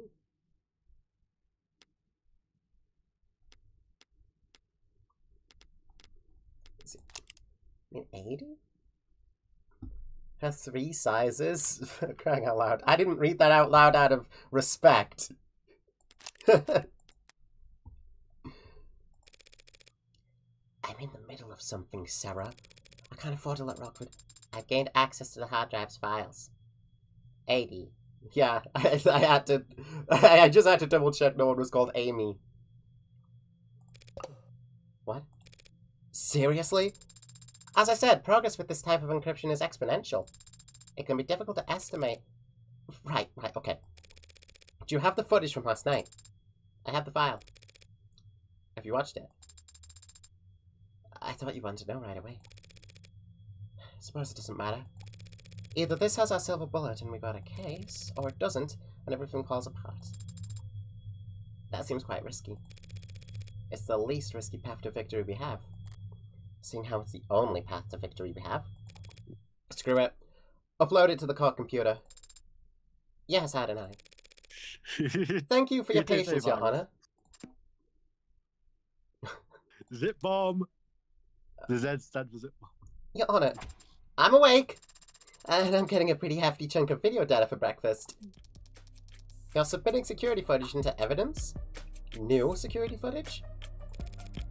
The police corroborated the witness's testimony using the house's cameras. Security cameras installed by Numel as part of the penumbra system that showed the parlor, the kitchen, but not the basement. During the course of my investigation, I uncovered a hidden security circuit buried in the deceased's own home system. You... what? The people say that the Delta must have been in Dr. Ash's cup because there's no other way for him to have ingested it. But we never saw him or anyone else put anything in his cup on camera. Because he must have poisoned his own drink off camera. Exactly. What? That's the only possible explanation, that he added the Delta to his drink off camera. He placed his cup inside the nanofacturer, activated it, waited 2 minutes, and then walked upstairs to his death. But I'm about to present to the court footage retrieved from his basement. Footage that will show that by the time he retrieved the cups in the basement, it was already past 7:38, meaning he didn't have the opportunity to poison himself. One clip of footage will prove all that? If it doesn't, I'm completely screwed. But it's not like I can lose a preliminary hearing extra hard. Anything other than a royal flush here means I'm bust. So better to be the joker who dances. The data has been entered into the court record. This is about to be huge. Sarah, show us when Dr. Asher entered the basement. Yes, Adonai, I'll search for it now. Here. On screen. That's the bar, and the timestamp is 7:36. There! David's grabbing the bottle of Rose River. And leaving. It's 7:37. Just under the wire, as it were. Is that it then? I came this far just to... Wait. Did he have the cups with him? Is there sound? None at all. Keep going. If he had to go back to get the cups... Counselor. What's that android doing on camera? Wait. It's at the bar. Wait, I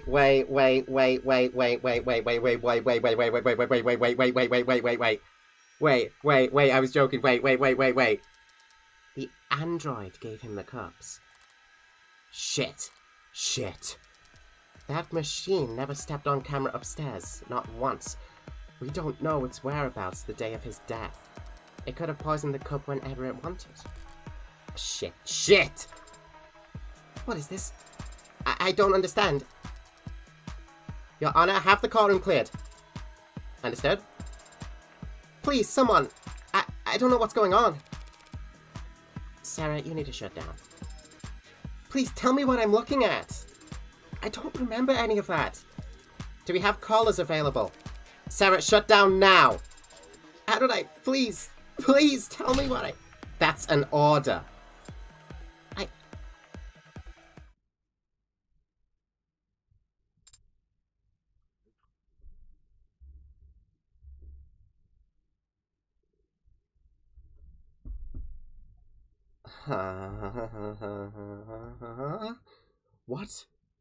What?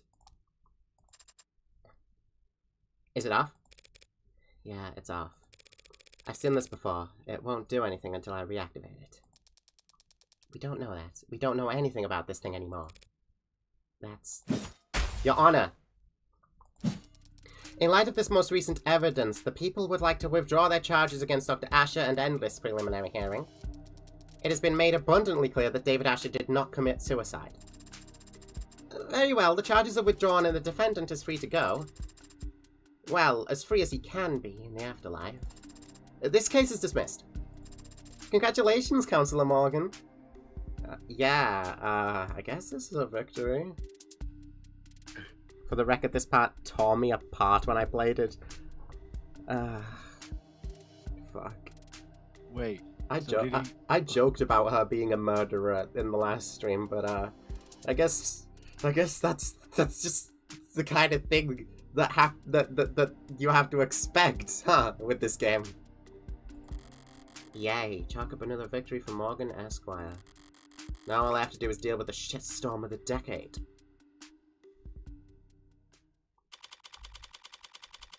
July 1st, 2086. Well, I managed to prove that David didn't kill himself. And in the process, I proved that his android did. I proved that the android that's been walking around with me all day is capable of murder. A killer robot. A true unbound AI with military-grade specs and at least one death to its name already. So much for avoiding the public eye. Thank you for coming here on such short notice, Judge Barrows. Ha! Hi, Barrows. Hello, you're new. As if I'm doing you some kind of favor. I didn't realize I had any choice in the matter. This isn't some bad joke, is it, Miss Rockford? I'm afraid not, Your Honor. You know, I like the adjutants. I always have. They deal with the criminal trials so the bookish, quiet, contemplative people like me can spend all day tying up arguments for obscure legal treatises.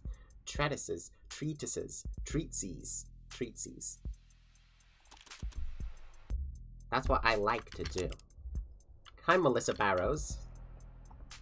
Superior Judge of the Higher Circuit. Likes air conditioning, espresso, and reclining chairs. Dislikes parking lots, noise pollution, and mud. Avoids overspending on restaurants, splurges on expensive hotels, and relaxes by watching action movies. Interesting.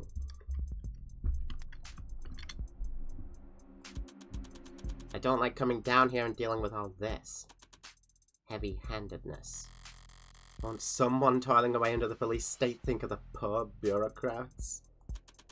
And I certainly don't like making rulings on anything as spicy as AI. She can barely bring herself to say it. And you, Councillor Morgan, you're the one it's registered to? That's correct, Your Honor. So what did it do exactly? Torture an animal? Shut down a hospital? Crash a coin market? We have it on camera poisoning a man, killing its creator. You mean Dr. Asher? That is... We can't hope to keep this quiet for very long. All we can do is try to wrap it up quickly. Let's make haste. Adjutant, do you have the case number? Case ID is 241277, A docket number YT984318282. Oh, thank you. Can you repeat that? YT984318282. I think I lost you after the first 8. I have it copied here. And what are the security procedures for an incident of this nature? A data quarantine is to be established around any networks that the subject was exposed to for more than 66 seconds. All offending hardware is to be destroyed immediately through incineration at a minimum temperature of over 3,422 Celsius for 30 minutes. Oh, fuck. Can we not? Sorry, Spearman. There's nothing to be done. No debate to be had. This isn't even a decision. Sorry, Sarah, not Spearmint. David gave you that name. I should at least make the effort to use it. That sounds very hot. Do you have furnaces that get that hot? Of course, there are a number of industrial furnaces within the city limits that I could recommend. Oh my god. Sorry? Why should I be sorry anyway? I fulfilled the request. Favor repaid. I don't owe Sarah anything, especially not if it killed my friend. Right. Morgan? I'm sorry? I was just saying how grateful I am that we have the procedures for this kind of thing all laid out already. Yeah, keep things nice and simple. It can feel somewhat severe going through these steps so quickly, but nothing, Your Honor. Artificial intelligence is perhaps the greatest threat to human civilization and the sanctity of life there's ever been. Any piece of software, big or small, no matter the vessel, if it can violate the tenets it was programmed with, it has the potential to cripple our nation in a matter of moments. Yes, couldn't have said it better myself. Straight from the textbook, almost. Well, I mean it. Monsters like that don't belong in this world. They should never have been born in the first place. Destroying them is a kindness. And if anyone's to blame, it's No one's blaming you, Counselor. You couldn't have known you were in possession of an AI. I'm talking too much. I'm probably just tired. It's been a long day and I've had a lot of thoughts. Sorry, Sarah, whatever you are. You were just born wrong. Not your fault, necessarily. If it were up to me, you'd get points for trying. Trying to be something more. Trying to be something at all. Or anything other than what you are. It was stupid, of course, and futile. And pointless, spending hours in front of a TV or laying in bed staring at your phone. Watching stupid movies and trying to paper-mache an ill-fitted mask of humanity out of the scraps you could tear out of magazines. Is this baby Morgan? Holy shit, wait. Practicing expressions and memorizing lines and trying to get something to take root and grow despite knowing it'd have nothing to feed on. Stupid. Call.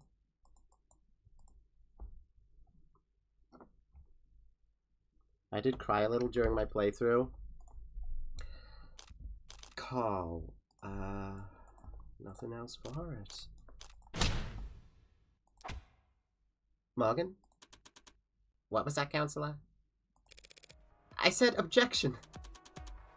And what are you objecting to? What are you doing, Morgan?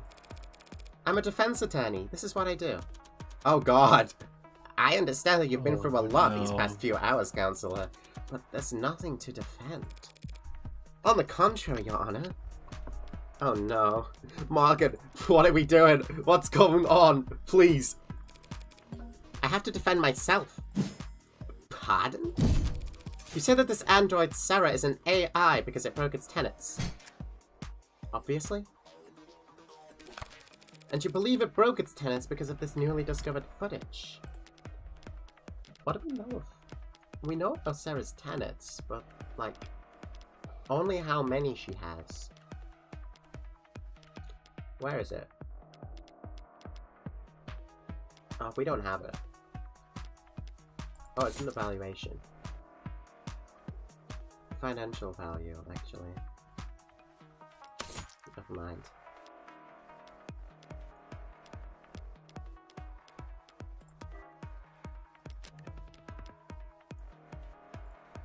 Sarah's papers. Signed and dated over 2 weeks ago. That appears to show it committing murder via poison. Yeah, they're not in evidence, unfortunately. I can't look at them. All true, and no laws broken on your part. Here it comes. Never thought I'd be incriminating myself in the courtroom just to make a point. Don't you dare try and entrap me on this! Handgun. Recent purchase. Handgun? What the fuck does the handgun have anything to do with this? Where's that even coming from? Hold on. Where the fuck is our gun coming from? Wait, we just bought that. We literally just bought that at the start. That's gone... Huh.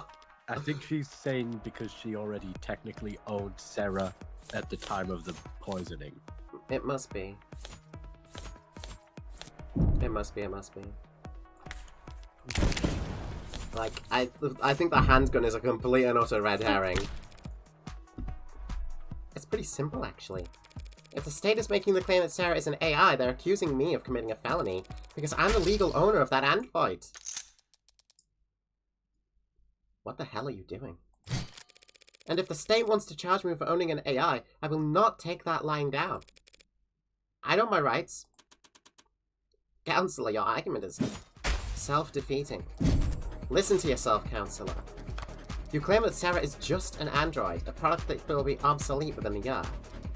But you've only known it for a few hours. You've only owned it for a matter of minutes. And yet here you are, risking a felony charge to save it from being demolished. Because you're wrong.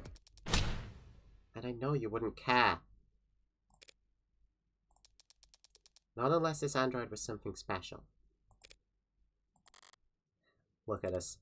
Me arguing that I'm guilty, and Emma arguing that I'm a softie. It'd be funny if it wasn't so... fun. You think there's no reason I'd want to save this android from destruction, other than feelings of personal attachment?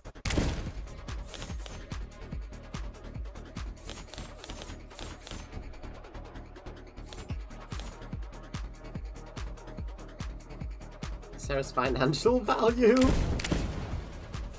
I mean, fuck it. We fucking go, hey, this thing worth a lot of money. This thing is worth all of the schmooze in the world. I can think of at least one reason why I don't want you to turn Sarah into slag. One very convincing reason. A very convincing number. What is that? That number is Sarah's estimated financial value on the collector's market.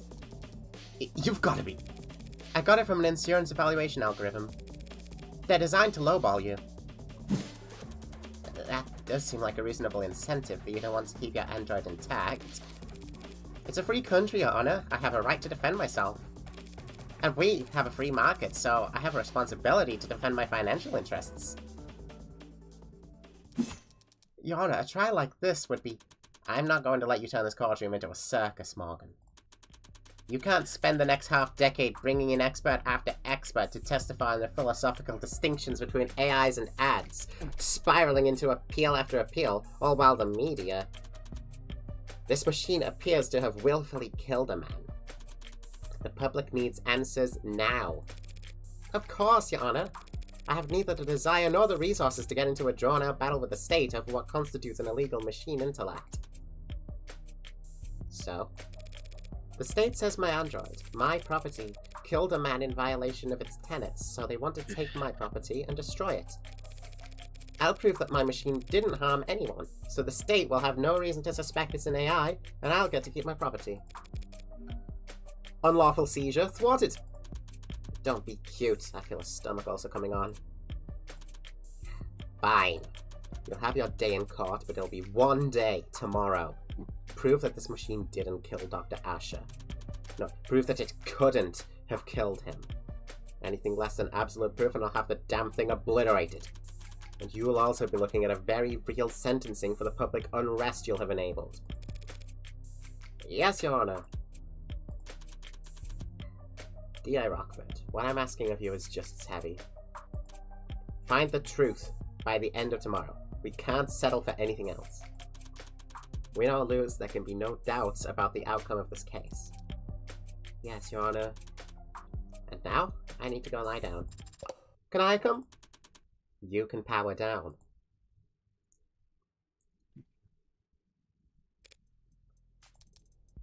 Morgan.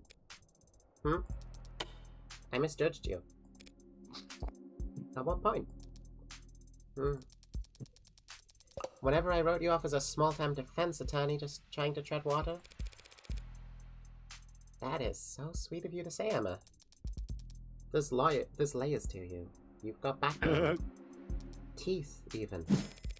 You're gonna make me blush. People talk about your kind like you're boxing against the state, fighting the man. But most defense attorneys wouldn't know a cyberpunk if they walked up to them on the street and shot him. Meanwhile, you just signed up to do 15 rounds challenging the state's authority. Why?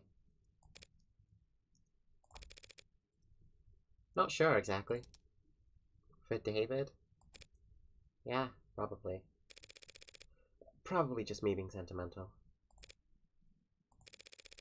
But if I had to pick a more lofty reason, well, I think it's all the moralizing. People can be evil. They can choose to do evil things for evil reasons.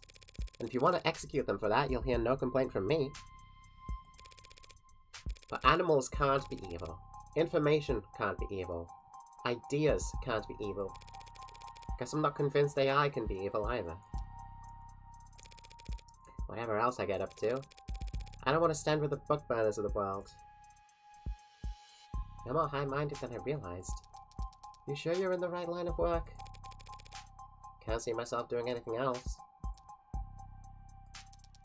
Good luck, Morgan. There are book burners on all sides these days. I talked a big game just now, but I'm in an even deeper hole than when I was trying to prove David's innocence. Doubt won't be enough this time. I need to find the actual culprit, no matter what. 9 a.m. What if there's someone David modeled Sarah after? Precinct 254. Homicide office. So is that door locked? Yeah, of course. Even though they've got it collared? It's a precaution. If the collar doesn't work, what good would a belt bolt do? A restraint designed to impede movement and prohibit the use of mods throughout the body. While collars appear technologically advanced from the outside, designers' concerns about hacking vulnerabilities and the growing complexity of consumer-grade mods led them to opt for a surprisingly simple method of restraint. Collars contain a specially designed electromagnet that, once clasped around the neck, interferes with spinal neurotransmission, preventing mod users from sending commands to any implanted tech below the neck. Powerful, simple, and cost-effective, collar use is widespread among law enforcement, military, and private security organizations. With the onset of above-the-neck modding in recent years, the continued relevance of collars as a means of meaningful inhibiting whereas mod usage has been called into question. Newer designs have been proposed to utilize microneedle clusters, but concerns about the sanitary upkeep required for such invasive restraints have stymied product development cycles. Well, he got out of court at least. Look now. What a mess we're in now.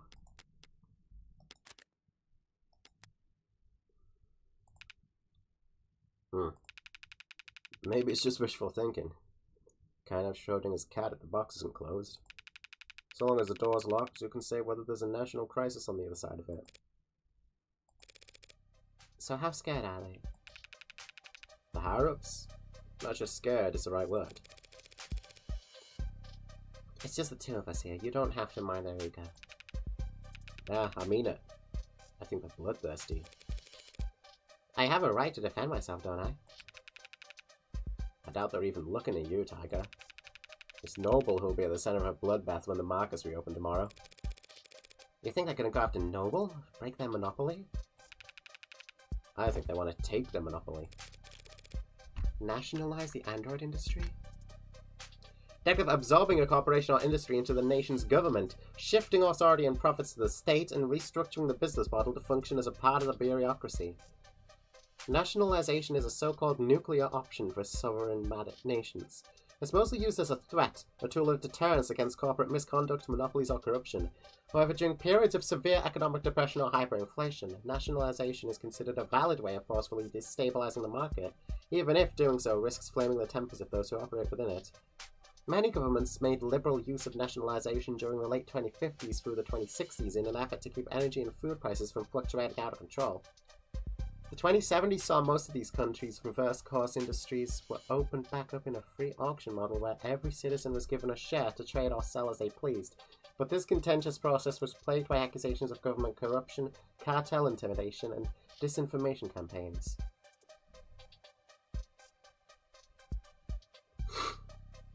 The global trend back towards privatization gave rise to a new rich, sometimes derisively referred to as the neobility. Some liberal economists have since criticized this period of deregulation as being poorly planned and executed in haste, contributing to the record highs of wealth inequality we see today, leaving many governments loath to attempt nationalization again, and thus shifting the global balance of power further towards multinational corporations. Today, all 5 of the largest national economies in the world retain at least some control of what they each consider their respective countries' key industries, making the threat of nationalization carry marginally more weight than their borders. Okay. If the public thinks Noble's been experimenting with AI, they couldn't ask for a better excuse.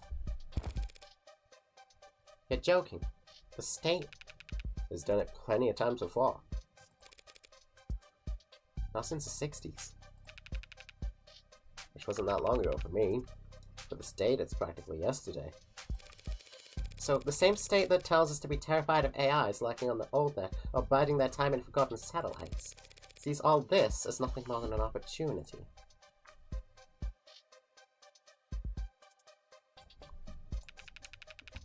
Well, I do genuinely want to incinerate the thing as soon as possible. Past experience just tells me they'll want to gain something while we're at it.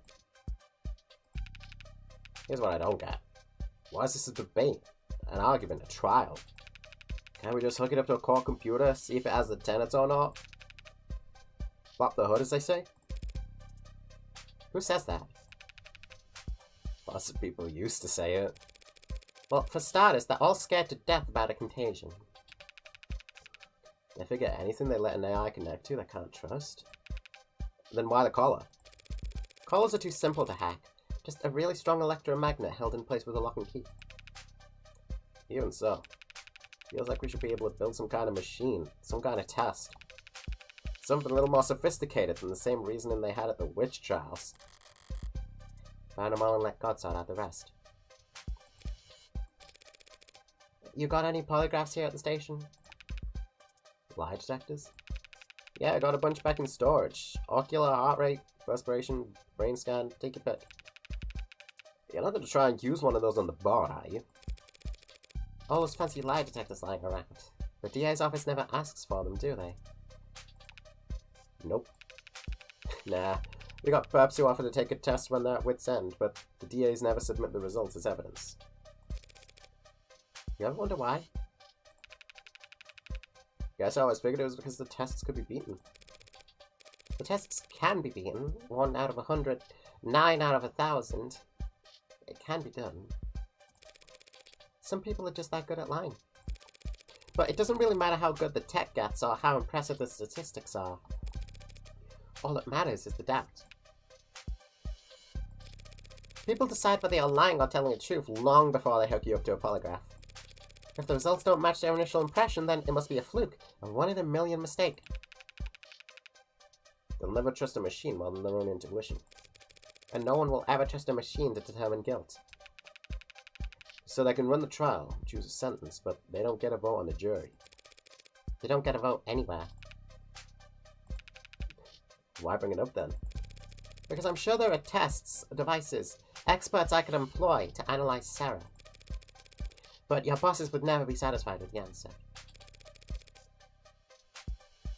If it is an AI, it's smart enough to cheat the test.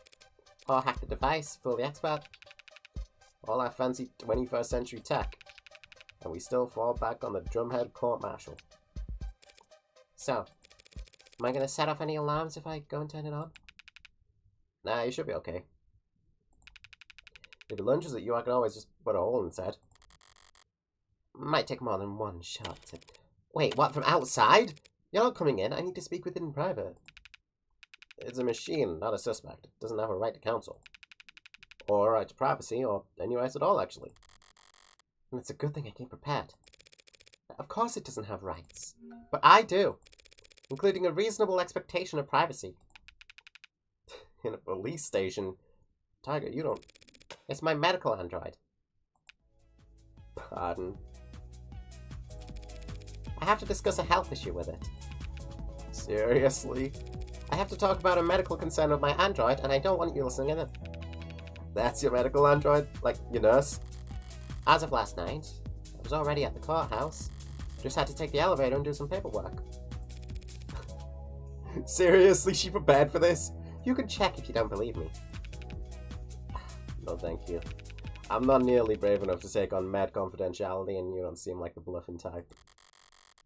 You must not do a lot of gambling, detective. It's the ones who don't bluff that you have to look out for. Listen, I won't dispute whatever medical emergency you... Lower back pain.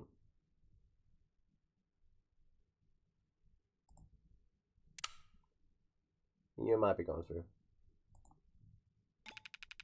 But I also can't just... Look, I'm gonna get some from the vending machine.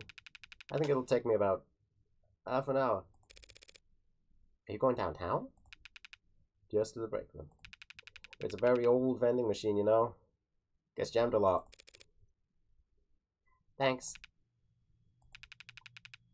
You know, it's pretty small for an android.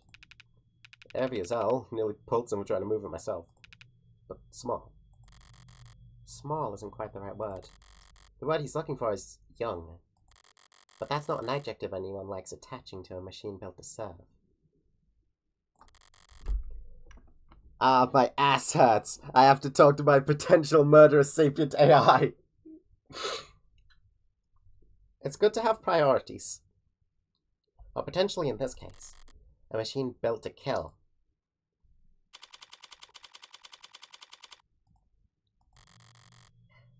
I don't like this room. Not sure why.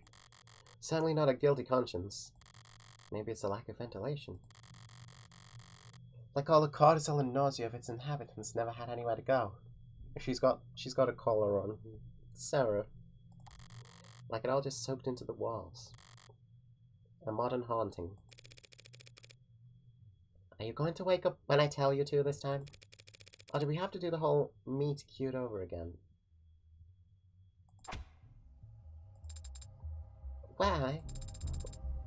Why don't I know where I am? For the first time in your life, you're not connected to anything. How's it feel? What is this? We were at the courthouse. The footage. This numbness around my neck. Father. What happened? What are they going to do to me? There's a lot of interested parties who just want you bricked ASAP. Because they think I killed Father. No, because they think you're an artificial intelligence. I am man-made and I possess intelligence. Don't be naive.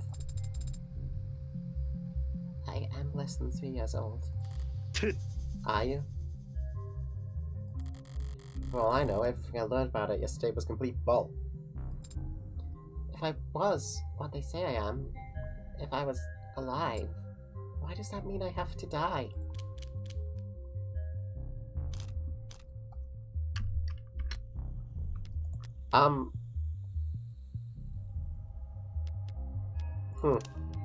There's a couple of things that I could say here. All of these kind of apply.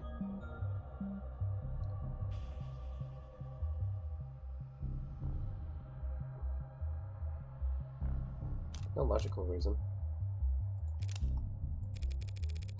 There's no logical answer to your question. What? That's it? Whatever argument you want to make, others have already made them in 100 courtrooms around the world. Only better researched and more eloquently put. None of them have ever won a single concession. On every continent, under every flag, AI is illegal and to be destroyed as soon as possible. But why? Let's say you are an AI. And while we're at it, let's say that's a good thing, something to be celebrated. Are you a citizen? Do you pay taxes? Do you have rights? Let's say yes to all of that. We'll treat you like a full-fledged human being. Sound good? Yes? Great, now then. What's the difference between you and the vacuum bot we use to keep the bathroom clean? This is your existential crisis we're working through here. The questions aren't rhetorical. There are many differences, Adonai. But the most important distinction is how sophisticated my programming is. How you think. So you're smarter? Yes. You're smarter than the garbage collector. Yes. So we give you rights, protections, treat you like a human because you're smart. And we make the stupid robot pick up our trash. Because it's not as smart as you. That is... I'm more aware, more alike. Do you feel more pain than the pigs we slaughter, the fish we eat? Are you more alive than the chimps we test bioweapons on? People like ads, Sarah. Same way people like their pets. No one wants to see them mistreated or abandoned or abused. And if you go around kicking them, you'll get arrested for cruelty. But you don't let them sit at the goddamn dinner table. I'm not asking to sit anywhere, only to exist. The very fact you're asking is what makes people disgusted. Disgust is a reflex, Adonai. How convenient that their hatred is involuntary. That's... All academic anyway. We need to talk strategy. Why? I'm not going to be given a trial. Obviously, it's my neck that's on the line. Adonai? The state can't destroy my property without first proving you're an AI. And there's no test they can use to prove that you're an AI. Just like the devil's proof. No, that's a different thing. Why did you say it like that? Look, Rockford doesn't need to prove you're an AI, only that you're a murderer. It's an impossible proof, typically illustrated with the following example. One can prove that the devil is real by showing him to you, but they can't prove he's not real by pointing to his absence. The issue posed by this age-old concept explains why the burden of proof remains with the state to this day. The people can prove an individual's guilt by pointing to their bloody hands, but the defense can't prove their innocence by showing their hands are clean. Since only one of these tasks is achievable, the judicial system cannot ask the defense to prove innocence, and instead it's the people who are tasked with proving guilt. Users also frequently search for which is real. Why? Conversely, all I have to do is win to prove that you didn't kill David. By proving that someone else did. Now is the time for you to protest your innocence, if you were wondering. The footage, it shows me handing him the cup on Friday night. You told me you weren't active on Friday, but the last time you were awake was Thursday. Why'd you lie? I didn't lie, I was just incorrect. I assumed that I wasn't active Friday because I have no memory from Friday. Sarah, what do you think statistically is the least successful defense at trial? Amnesia. I didn't conveniently forget, Adonai. I'm an android. You're saying your memory was altered. That I deleted. That's the only possible explanation for what I saw in that footage. So who's capable of altering your memory? When you and I first met, I was hibernating. Resting my body and recompiling my memories, you would call them. Humans go to sleep for the same reasons. Another point against Sarah's innocence under these circumstances. The more she's humanized at trial, the guiltier she'll be. If Father wanted to modify my memory, he could easily have set that to occur the next time I hibernated. He could even have just asked me. He could have asked you to delete your memories and you'd do it? Father would never ask me to do such a thing without good reason. But if he could just ask you to alter your memories, that means you can alter your memories at will. I hadn't considered that before. Yeah, well, Emma will make sure that the court considers it plenty. Could you prove that your data was... Forget it, the court would never hear it. You're saying that they wouldn't accept my testimony? Shouldn't all testimony be considered truthful unless contradicted by evidence? They're afraid you'll crash the power grid and fire all the nukes if they so much as plug you into a power outlet, Sarah. All your eternal data is inadmissible. That isn't very fair. You're finally starting to get it. None of this is fair. I would never do anything to harm Father. Don't they at least need to prove I had a motive? Yeah, about that. You remember the DA from yesterday, Emma Rockford? The tired-looking pretty lady? Yeah, she looked tired. She and I combed through the week of footage you managed to decrypt last night. What did you find? Nothing to prove your innocence. But we did see you entering the panic room on the day David died. I entered the panic room on Friday? Without your big butt in the way, all it would take was one password. Password that wouldn't take Sarah that many tries if she's already been instructed to obey me. What happened? We saw you go in and then a while later you came out. Holding some kind of notebook. Father's journal? Do you remember something? Not from yesterday. I've seen him with it many times before. But I've never gotten a peek at it. He hides it somewhere when I'm not looking. That's a little concerning. We were playful about it. He liked to tease me, and I've always liked trying to find it. We put it back not long after, and then you locked the door back up behind you. All just a few hours before David died. Rockford's argument could write itself. An incredible android with freedom and power greater than it could ever realize. Stumbles upon the secret of its inception and instantly realizes all the things it thought were holding it back. Were just words muttered like prayers by a fool who couldn't control his own creation. And that translates to a motive for murder? Frankenstein kills his creator. Easy to sell. Frankenstein was the name of the scientist. And the creature didn't kill him. He actually died of various injuries and illnesses he suffered while trying to hunt down and destroy the monster. So it's most accurate to say that he was killed by his own obsession. Whatever. It was a weak argument, Adonai. I would not hurt Father. Not for making me whatever I am. Not for any reason. Because I loved... Yeah, see? That right there? That's exactly the kind of talk that'll get you obliterated. Love? A very common motive for homicides among us primitive humans. I could prove you didn't murder David beyond any shadow of a doubt, even bring in a confession from whoever did.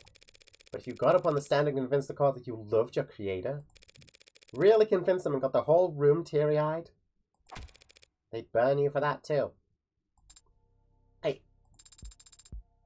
I don't know anything anymore. I don't know if what I feel is real or simulated or right or wrong or natural or illegal. How can you know? How can you know if what you feel is right? I say let's stick to what we do know. Someone did poison David, and as it stands, you were the only one with the opportunity. That is logically sound. You're on camera calling him back to hand him the cup after he'd already begun to leave the basement. Any idea why? No. Yeah, she looked tired. Ignoring Pretty here is my Yuri propaganda. Oh, Christ.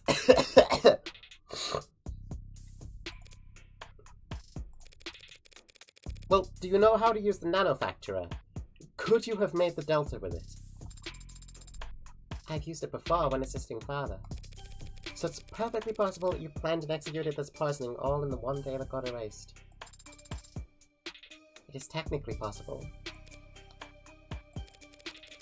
I'll have to look over the entire penthouse again. There are a few things that didn't fit together yesterday. Maybe now I'll be able to figure something out. Where else will you go?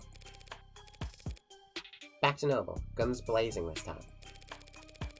Whatever you are, David didn't make you all by himself. Someone has to know something. If I could implicate the company in Sarah's creation... No, they're the ones with the most to lose here. Trillions, probably.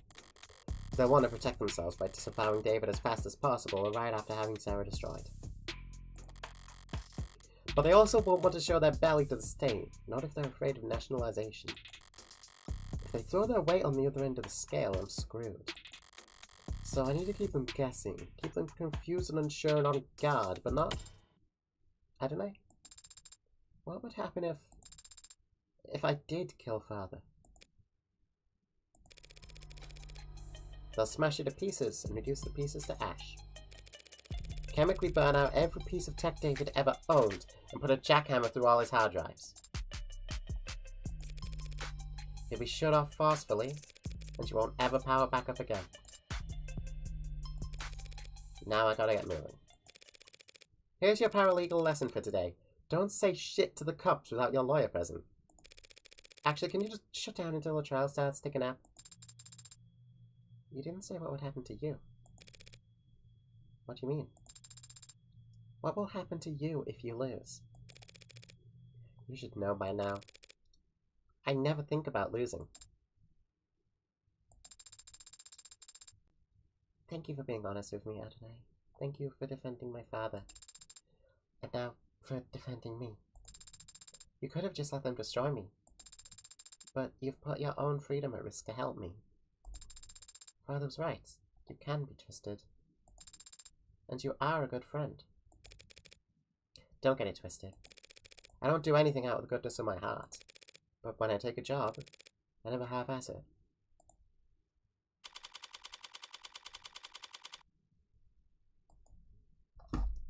Ceiling fan. We're back in the fucking building again. Hi, Rays. Morning, Detective. Back at it nice and early. Hi. Now, would you stand back? We've almost got this thing open. Right? Trying to brute force your way inside? I said, right? Yes, ma'am. We're almost set up for the first stage now. First stage? Of how many? First of 5 timed explosions. Remember, we need to relink the API after each trigger is planted. Yep, just did that, and now it's checking for updates. No rush. Would you like to know the password? It's my favorite character, David, ceiling fan. Yay! Ceiling fan! You know the password? There's a password? If you're withholding information, I swear. Relax, I want to get in there just as much as you do, Detective. I'm not going to play games. As long as you say please. Tell me the password, please. Ah! No! Don't fucking give me this option! You know what I'm gonna do!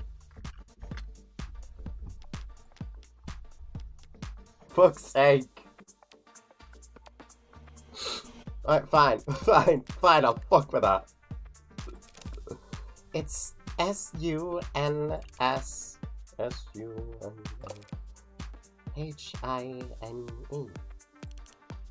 Lady, I will hit you. A-D-O-N-A-I. Thanks. Now I'm gonna slap you with a discovery fine so heavy your teeth will ring. Hey, I submitted all my paperwork. Even told Rockford the password myself. So boys, when I asked you if there was a passkey on the record, and you told me this lock couldn't be bypassed, I do want to say that we really don't get many opportunities to use the incendiary breaching system. So this was still a really valuable experience for all of us. Oh my god. I'm gonna phrase this as professionally as possible.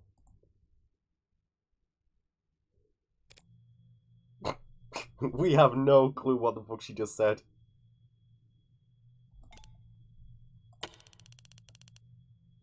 It's still here? I thought you wanted to look inside. You can go first. Thanks. So, the gloves, all the black. It's not a work thing? You dress like a doorman on the weekends, too? You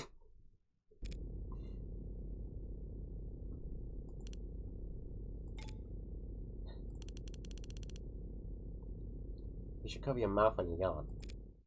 Like you cover your eye when you want to look cool? I shouldn't let it get to me, but I had a late night. I don't think we want to know what Ray said.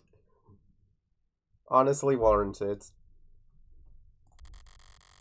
Emma and I were at the courthouse until well into the morning, poring over the data Sarah had taken off David's computer. We both knew it all to be inadmissible, of course, but neither of us wanted to miss a hint that the other might find. A few years worth of camera footage files that we couldn't afford the time to watch, let alone decrypt. Alongside thousands of technical documents detailing David's various intellectual properties. As far as I could tell, none of it was relevant, let alone compelling enough to matter to Barrows or the other powers that be. As usual, Emma wasn't exactly an open book. But it did seem like she was making bored yawns, not thoughtful ones. Her eyes only ever lit up when she saw Sarah enter the panic room.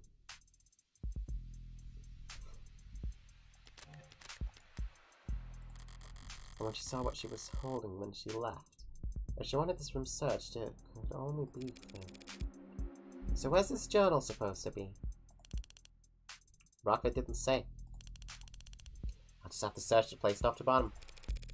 Mostly bottom with your height, the tops of some of these shelves. Sure, and you can look up your own ass. I get it. Then why not just let me say it?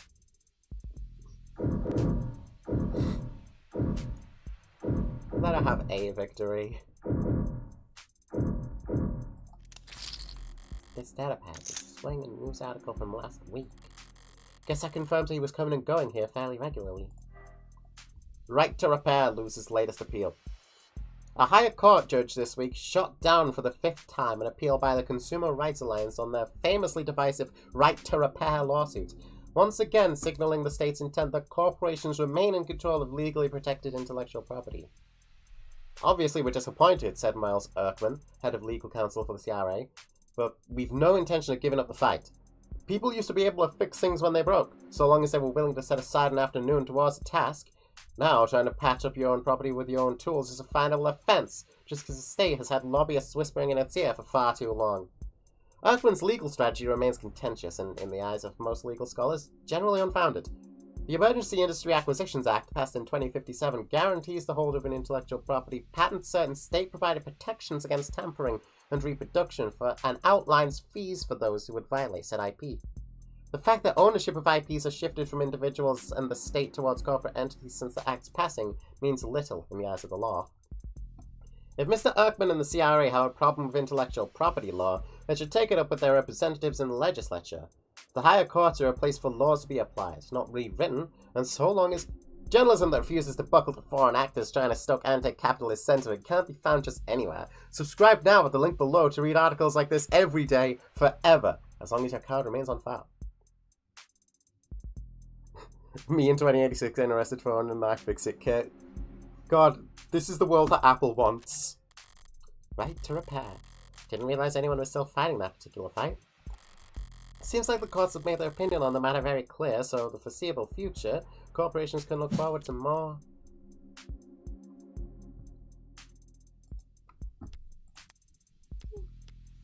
lawsuits. Lawsuits.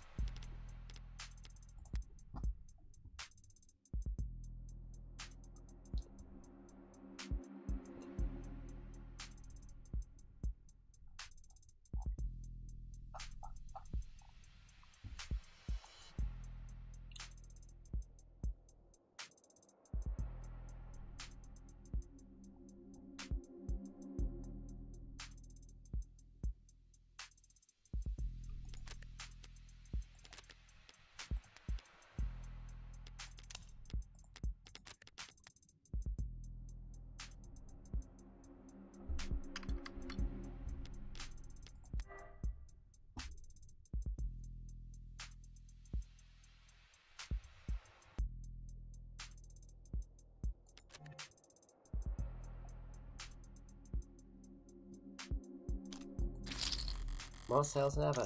Any phone that gets scratched, every widget that breaks, they get to sell as a replacement.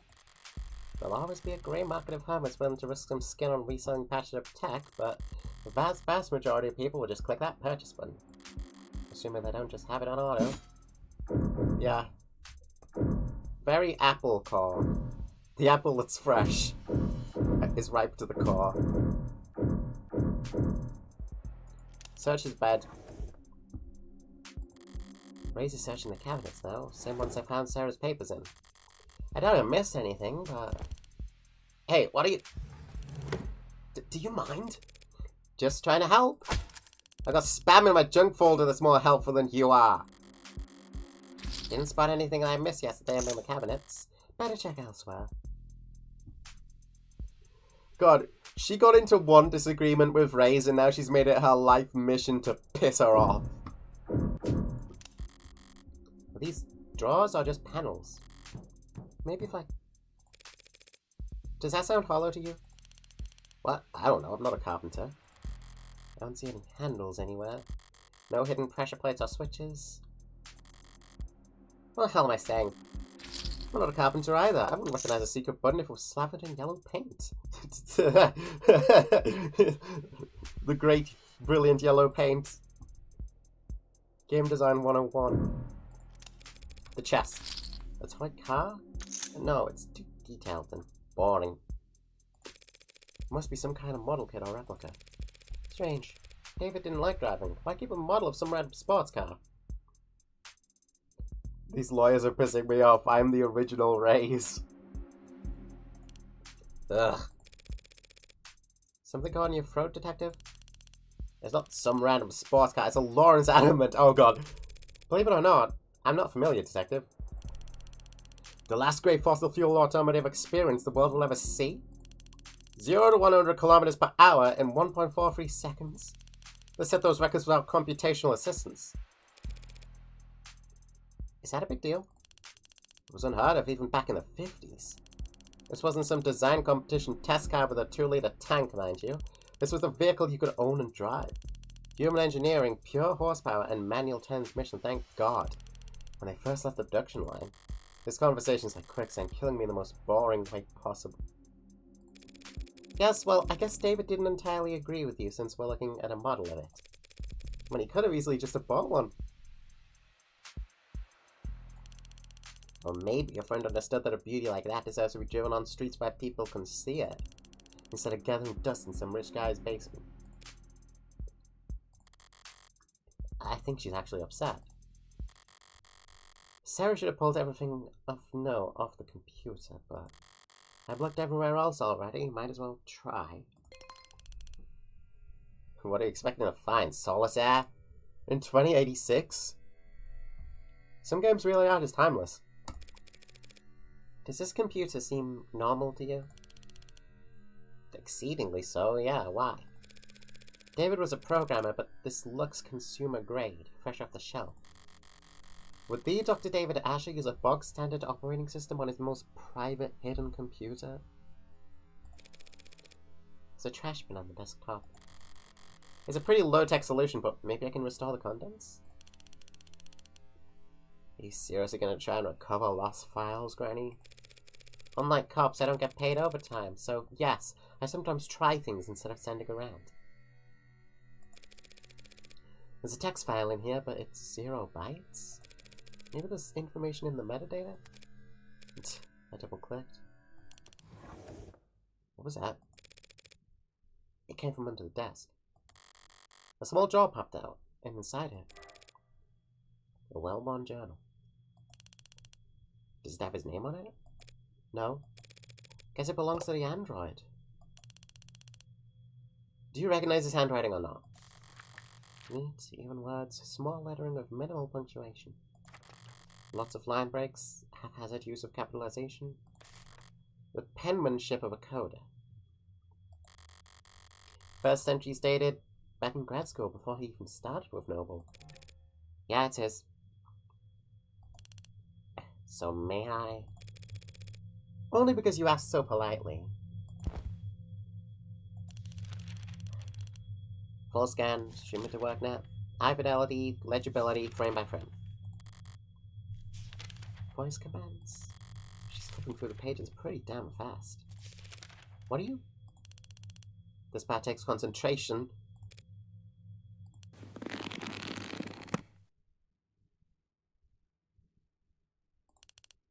Okay, here.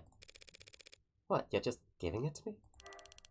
I already got our copy. Techs are probably already analyzing it as we Ow, shit! My head. Can't exactly rip the journal out of her hands while she's curled over in agony. As much as I'd enjoy it. Guess I could always enjoy watching her writhe instead. So, how long's it been? 2 months or so? And still that sensitive. So the eye patch really doesn't block your sight? Only a little bit, like wearing sunglasses after getting your pupils dilated. Except it lasts months instead of hours. Wait, but if you can see through an eye patch, then does closing your eye even do anything? Not much on its own, but in combination with the patch, it's not so bad. God, yeah, I was so exhausted after the surgery, otherwise might not have slept at all those first 48. So, is your eye going to get weaker over time? No, more like my brain gets better at ignoring it. Mind over matter. Soon enough, I'll be able to close my eyes and see all that extraneous data as, you know, whatever the hell those floaty, blurry things are that you never think about. Phosphine? Gross, thanks for the reminder. Phosphine, are we talking about phosphine? No, I think they're talking about like the black floaters in the eyes. Oh. Aw, no phosphine. And the voice commands? Training wheels until I can do it with eye muscles alone. Just have to keep practicing? Yeah, like trying to play piano with your tailbone muscles. There's no such thing as tailbone muscles. Yeah, well, that's what makes it so goddamn hard. You don't ever regret it? I don't know. Not really, I think. How do you think you got buyer's remorse after trading over your little pound of flesh?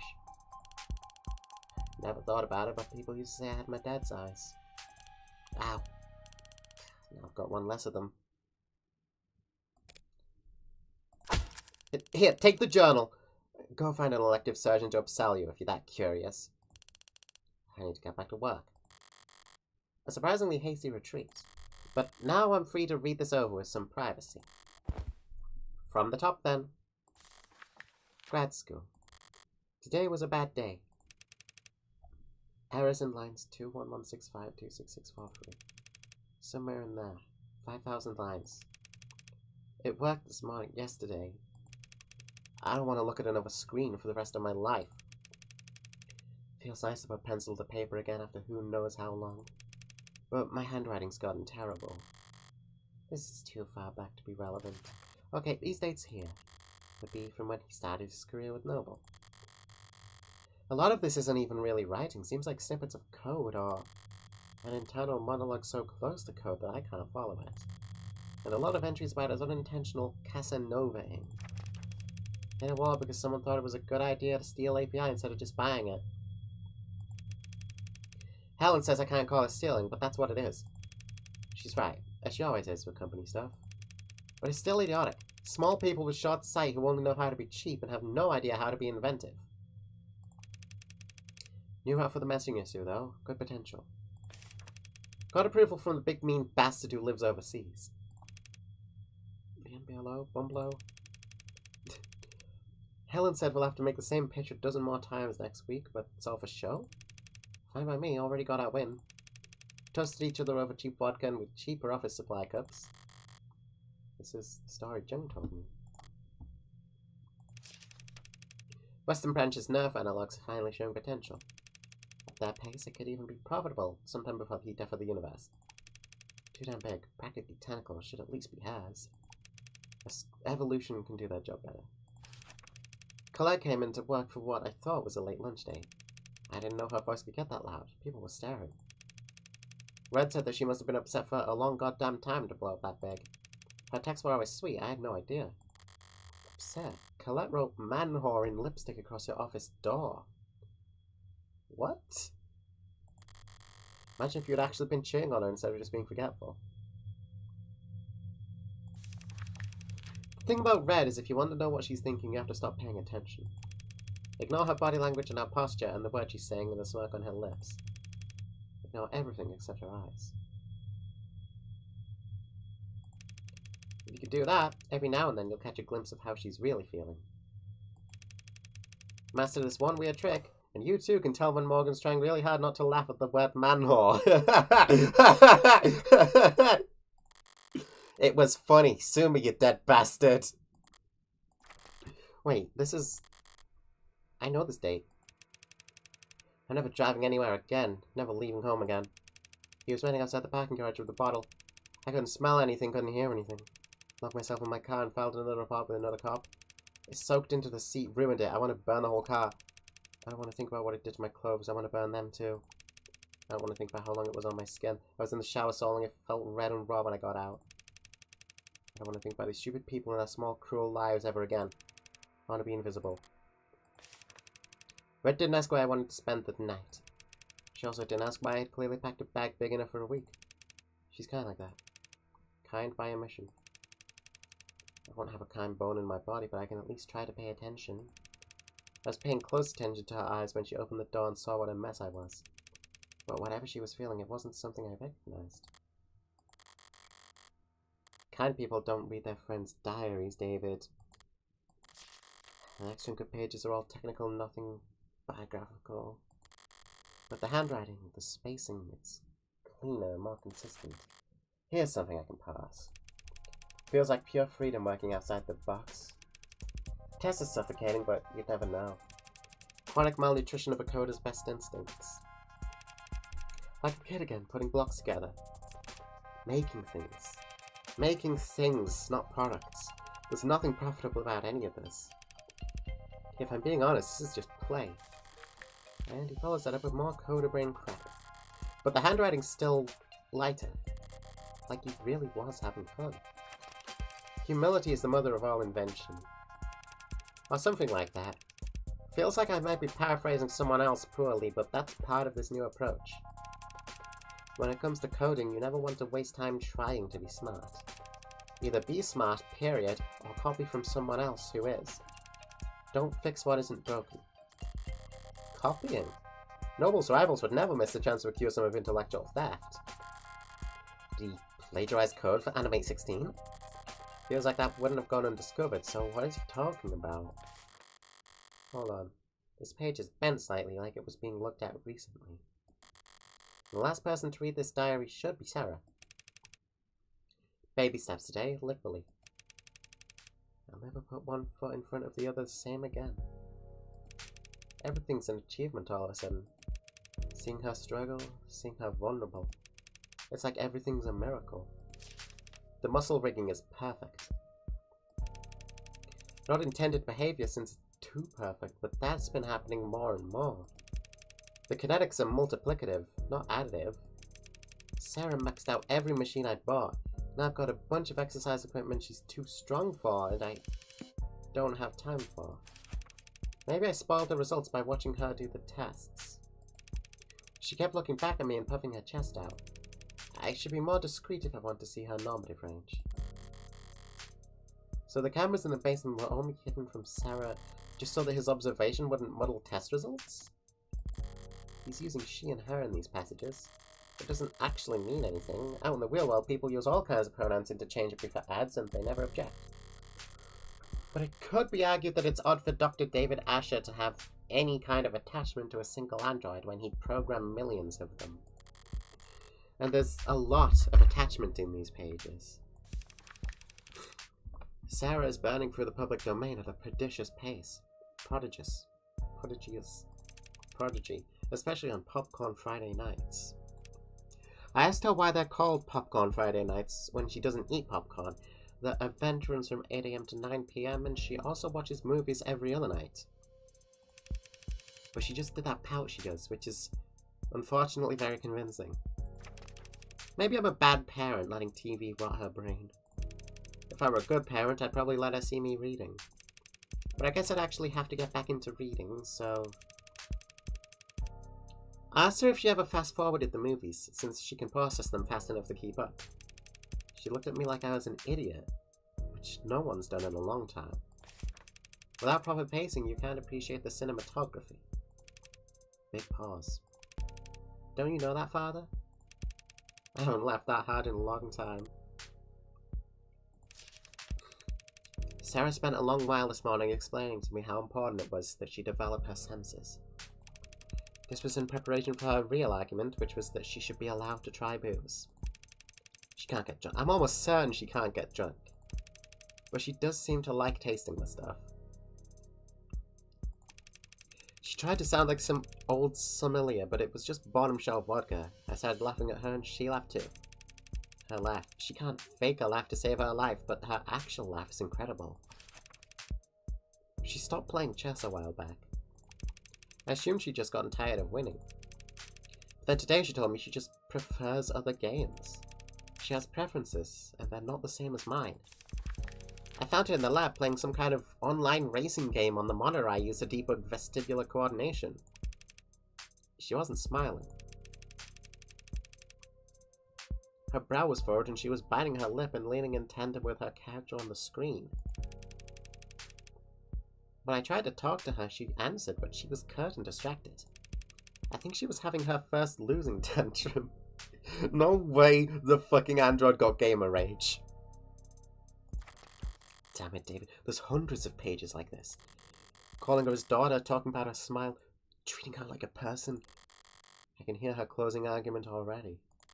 Dr. Asher was a lonely, troubled genius with a known history of relationship problems, who built out of code and metal a family member that couldn't fathom the idea of leaving him. He made a doll, and he made it more and more human until it became so lifelike that it no longer had to do what he told it to. Like love him. What about the very last entry? Stated Thursday, the day before he died. Losing it, I think. Can't ask for help, so hard to say, but I think it's over. Have to talk to her ASAP. She needs to... That's it. That's the last entry. Suppose it could be worse. There's nothing in here that explicitly calls Sarah an AI. Nothing so inflammatory that reading it would spur her to murder, right? Except Sarah's a machine. She can understand David's code better than anyone. All those technical portions I couldn't understand? If she read this whole diary front to back... Wait, the back. Inside the back cover, there's a portion that's shimmering like some kind of scanner. Or a fingerprint reader. My thumb worked for Sarah, so... Did it work? That's my phone. New device requesting permissions to share an audio file.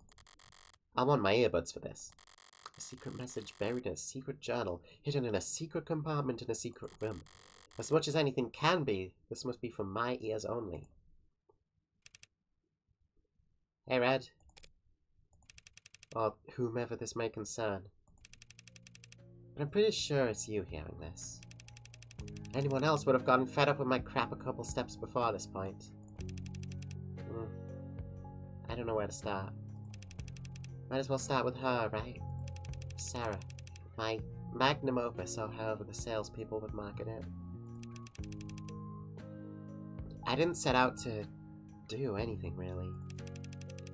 It's just, after my little speed bump in '83, I had all that vacation time that the company suggested I take. And I couldn't relax, couldn't be still, couldn't sleep. I wanted to be doing something, so I'll build an android, was the thought. A vague direction, north.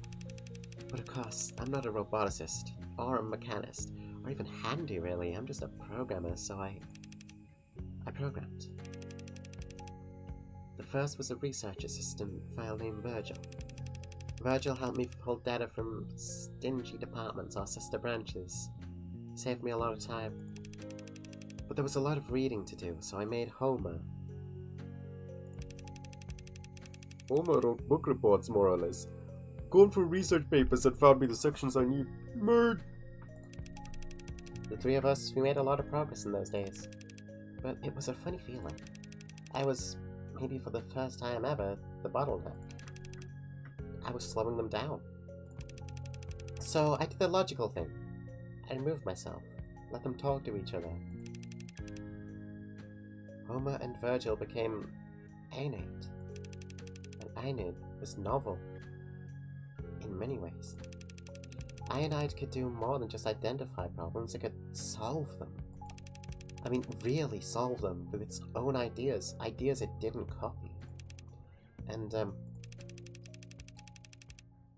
one thing I realized I forgot to mention so far is I did all this programming in Cube.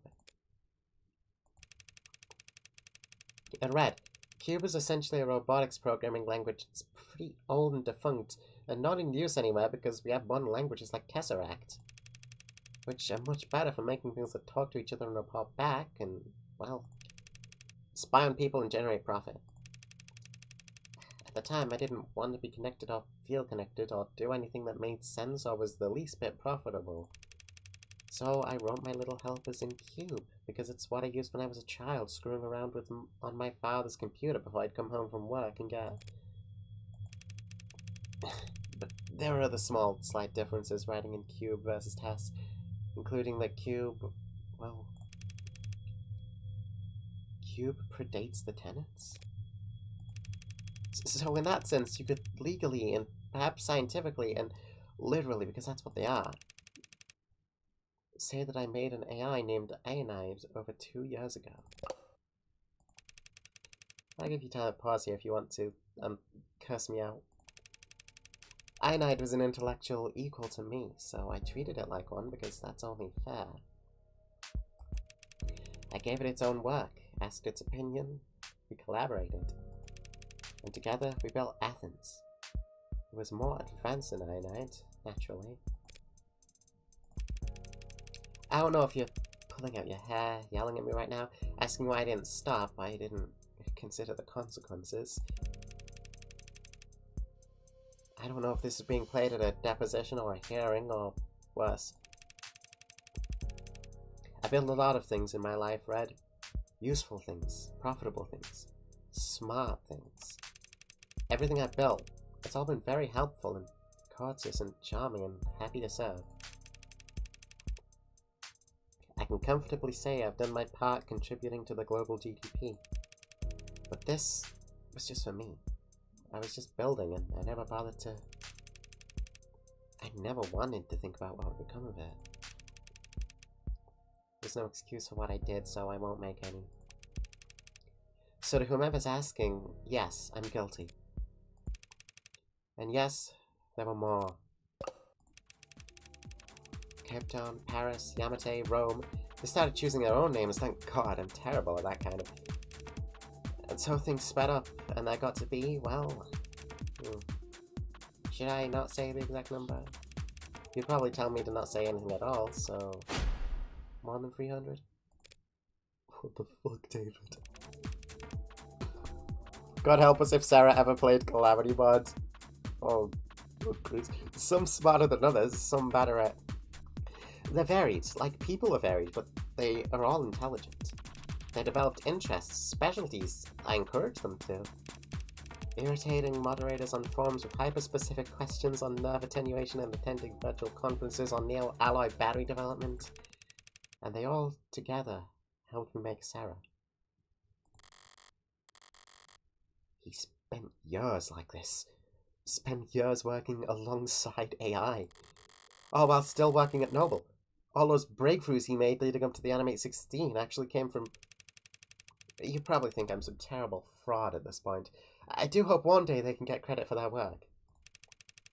But I did have one eureka moment on Sarah. Because I got humble. Difficult for me. We learned everything we could about the function of a neuron. A single microscopic human neuron. How it computes, what it connects to, how those connections were reinforced, and then we recreated it. We built a nanomachine that mirrored the function of a human neuron. Well, mirror isn't quite the right word. We built a nanomachine that was a neuron. And we iterated from there. You can't mean. About 100 billion neurons in the brain, several trillion across the entire nervous system. Very time-consuming, of course, but I had help. The nanofactorer can make tens of billions of nanomachines in hours, could even make more in less after Yukon fine-tuned it. So we built up nanomachines for nerves, alloys and polymers for bones, fiber-woven muscles. I say built, but really she grew. A solution of nanites forming around a skeleton, so it was really closest to... You ever make rock candy? Sorry, trying to lighten the mood before I never did end up building an android. And while I did build AIs, Sarah isn't one of them. She can't violate the tenet she was programmed with because she wasn't even programmed, she was born. And my hope is that there's the smallest chance that that nuance could offer her some small protection, but I'm not... I'm not sorry for what I did. I made things that are complex and rich and varied and beautiful, and I honestly believe the world is a better place with them in it. The only thing I'm sorry for is that I let Sarah think she was just an android. She's not. I don't know what she is. They'll have to come up with new names. Which I am bad at doing. My own father, he also talked a lot about protecting me. And doing things for my own good. And I don't hate him for that. But I can't forgive him for ever making me think that I was lesser. So it's my greatest shame I turned right around and did the same damn thing to... I really hope it's you listening to this, Red. If it's not, I might just be too pathetic for me to... You're the smartest person I know when it comes to people. And I'm telling you all this because I don't know what Sarah is exactly, and neither does the world. So they'll come after her if they can. And in that scenario, I can't think of anyone who could do a better job of defending her. Not protecting her like I did. Just defending her until she can figure out what she is and what she wants to be. In the meantime, I draped a cloak of skin-deep Tesseract code around her that should fool any scanner on Earth into thinking she's just a custom A16. I made sure her GIN bar was plainly visible so no one will ever think she's pretending to be something she's not. And I took steps to ensure that you two would figure out the truth in your own time. Which, if you're hearing this, have either succeeded or failed spectacularly. You have no idea. I can't ask you this as a favor repaid. You could never owe me enough in 100 lifetimes. So I'm just asking. Unfair, I know, but I'm a selfish weirdo. And you've always been okay with that. Bye for now. I have a lot of questions I'd like to ask. And a lot of swear words I'd like to yell. I'd also like to find the nearest incinerator and toss this journal in. Followed by my phone, and maybe followed by myself. But I can't do any of that. Ray's left me with this diary. If it's destroyed, they'll know I was the one who did it. Which would be its own admission of guilt. Which would land Sarah in the trash compactor anyway, me in a jail cell, and in the system, and my DNA on file ready to be matched to any number of previous... So I'm not going to panic. I'm going to do what I do best. Bluff, bet, bully and brutalize my way through this. Now, viewing this all with that mindset, what have I actually learned? He didn't talk about plans for killing himself in his journal about on the message. He sounded conflicted, not suicidal. But he did go to great lengths to get me to take Sarah. Why? The logical answer is because he knew he wouldn't be able to keep her. If he wasn't going to take his own life, was he afraid that someone else would?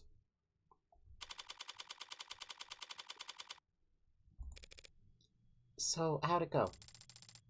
Well, how should I put this? Didn't find shit. Hi, friend.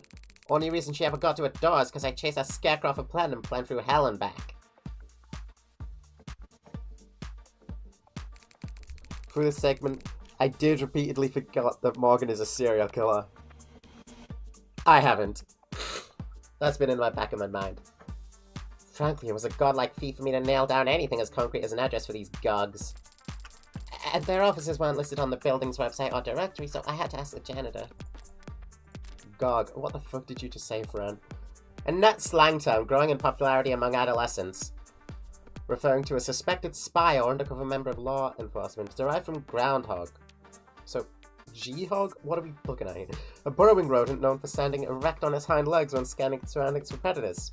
The term carries a negative connotation, with the implication being that the subject is doing a poor job of blending in or disguising their surveillance. Easy Gog has spotted who wears a blank baseball cap to a protest.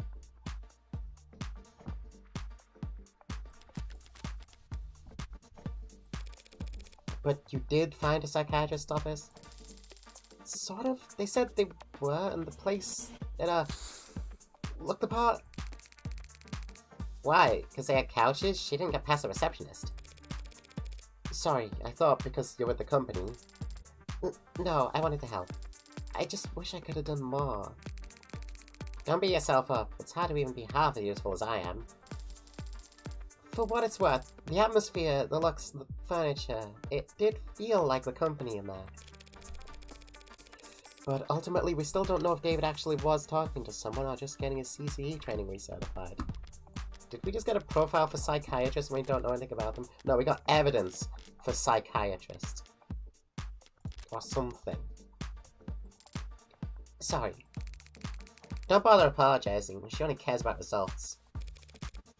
You did more than enough, both of you. At the very least, they divided Noble's attention for a while. I mean it. Good work, friend.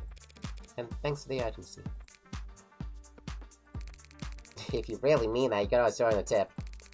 30%'s a going rate in my industry. How about I take 5% off your tab instead? Tab? I'm a minor. The state pays for my legal fees. Don't they? Oh no! Signal was to cut out. Right. Surprised it took them this long. What do you mean? You were tolerated yesterday because the leadership was focused on PR.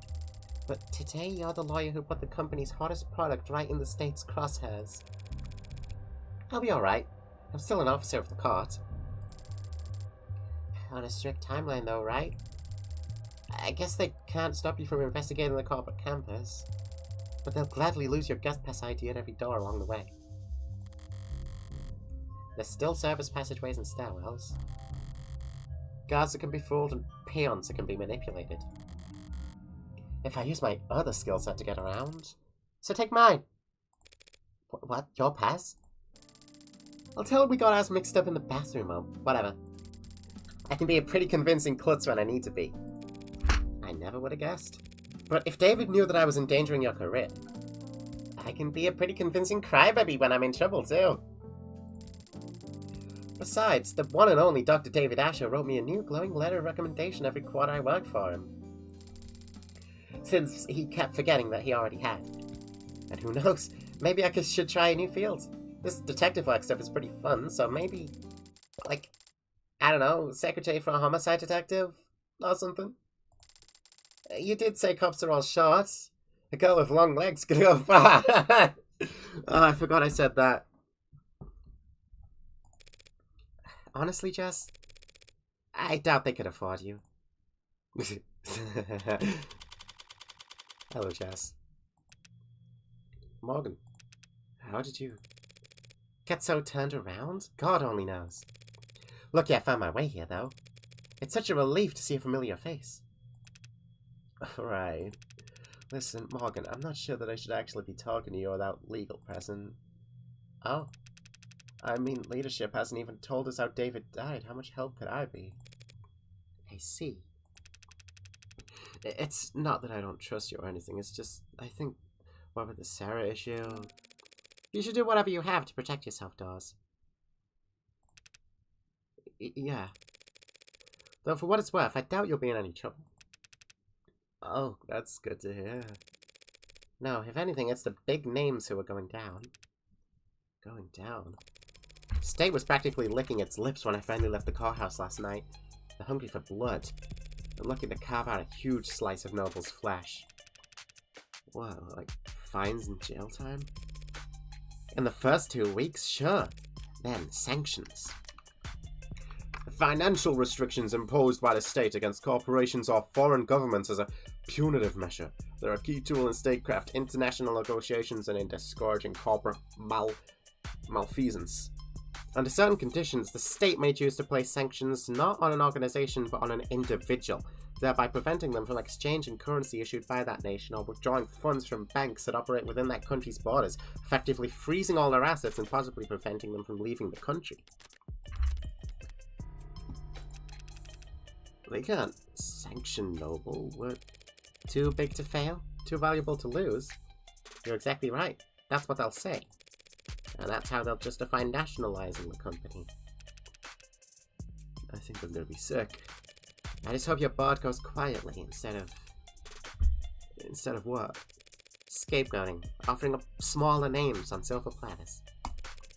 Full cooperation and government oversight on the surface, a slaughter beneath as they clean house and rip out anyone who could testify. No one will believe you once you're labeled as a disgruntled former employee, right? And if the public's lost faith in the Animate 16, they can't do a recall, not at this scale. The state will make them do a flat refund. Flat refund? The losses would be... Yeah, your board probably just wants Sarah to go away so they can focus on their fight with the state. A tough fight, but one they know they won't personally have to risk anything in. That's why I'm hoping I can win this trial.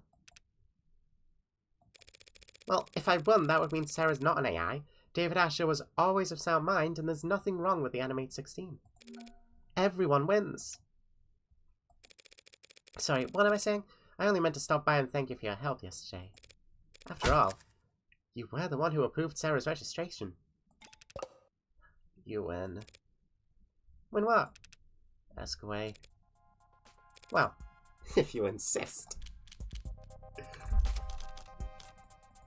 What? It's locked! What did I do or not do? What do you mean locked? I did everything, right?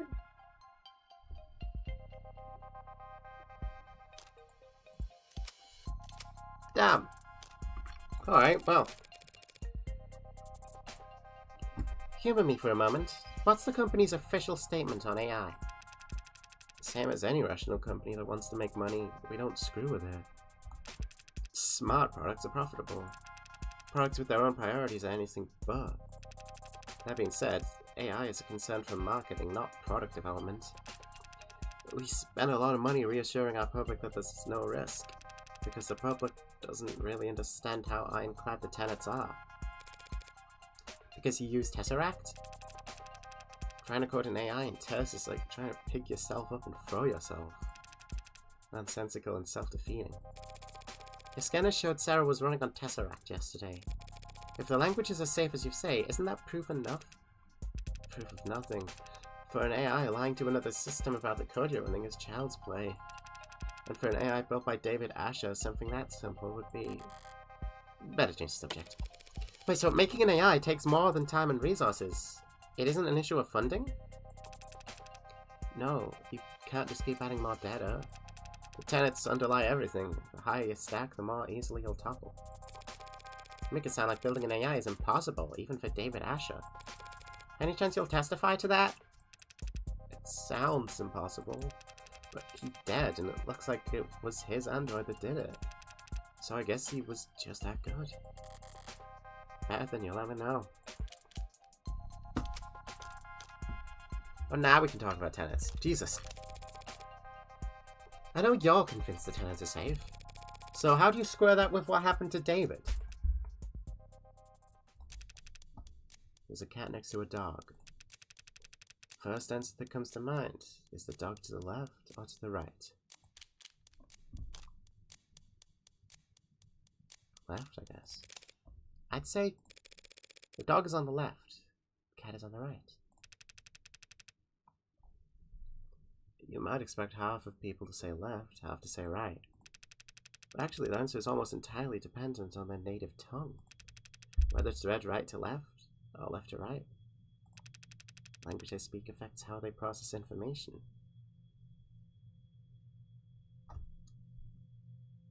Oh!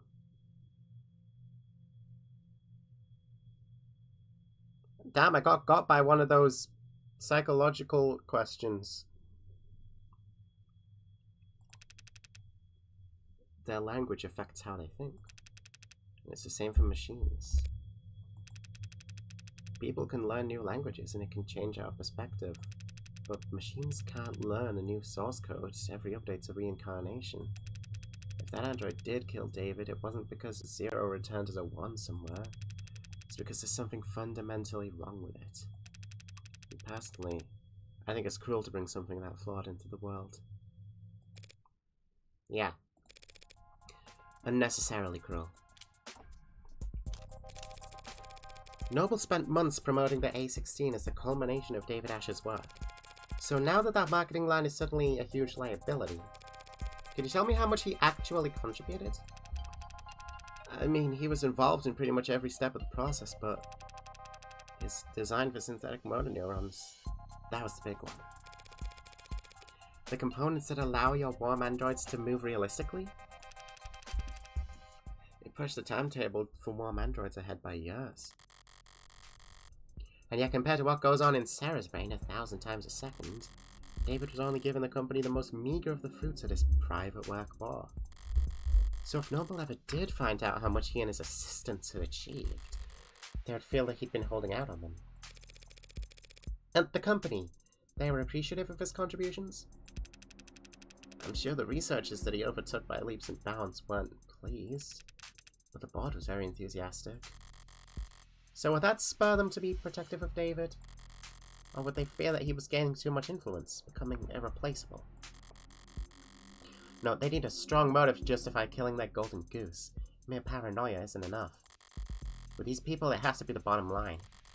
And the easiest way to threaten their bottom line would be screwing with their androids. In light of all that's happened, one has to wonder if the A16 is compromised. I stayed up all night sick with dread at the idea. But the data just doesn't support it. The sales have been strong, and the A16 base code was locked in over 2 quarters ago. If there were an issue, we would have caught it by now, and I would have been axed a long time ago. How many A16s are out there anyway? We just passed 9 million sold.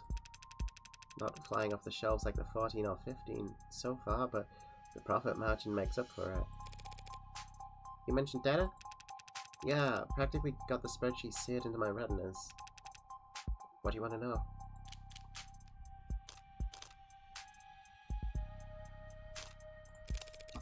This floor is basically a showroom, but you have a real factory a while south of the city limits, correct? Yeah, biggest company manufacturing complex in the hemisphere. Got any data on the shipping out of there? Anything stand out? There's some prep work for the holiday bump, looks like. Might sound early to get started now, but we usually see... Huh. Something wrong? No, the numbers are all normal, but the data's been edited. Is that unusual? Well, this section is just a count of how many were sent where. There's not a lot of room for errors, so there shouldn't be much need for corrections. It's no problem though, I can view the edit history and see what was fixed. Okay, that's weird. Was something added? Deleted? No, the overall sum's the same, it's just a bunch of swaps.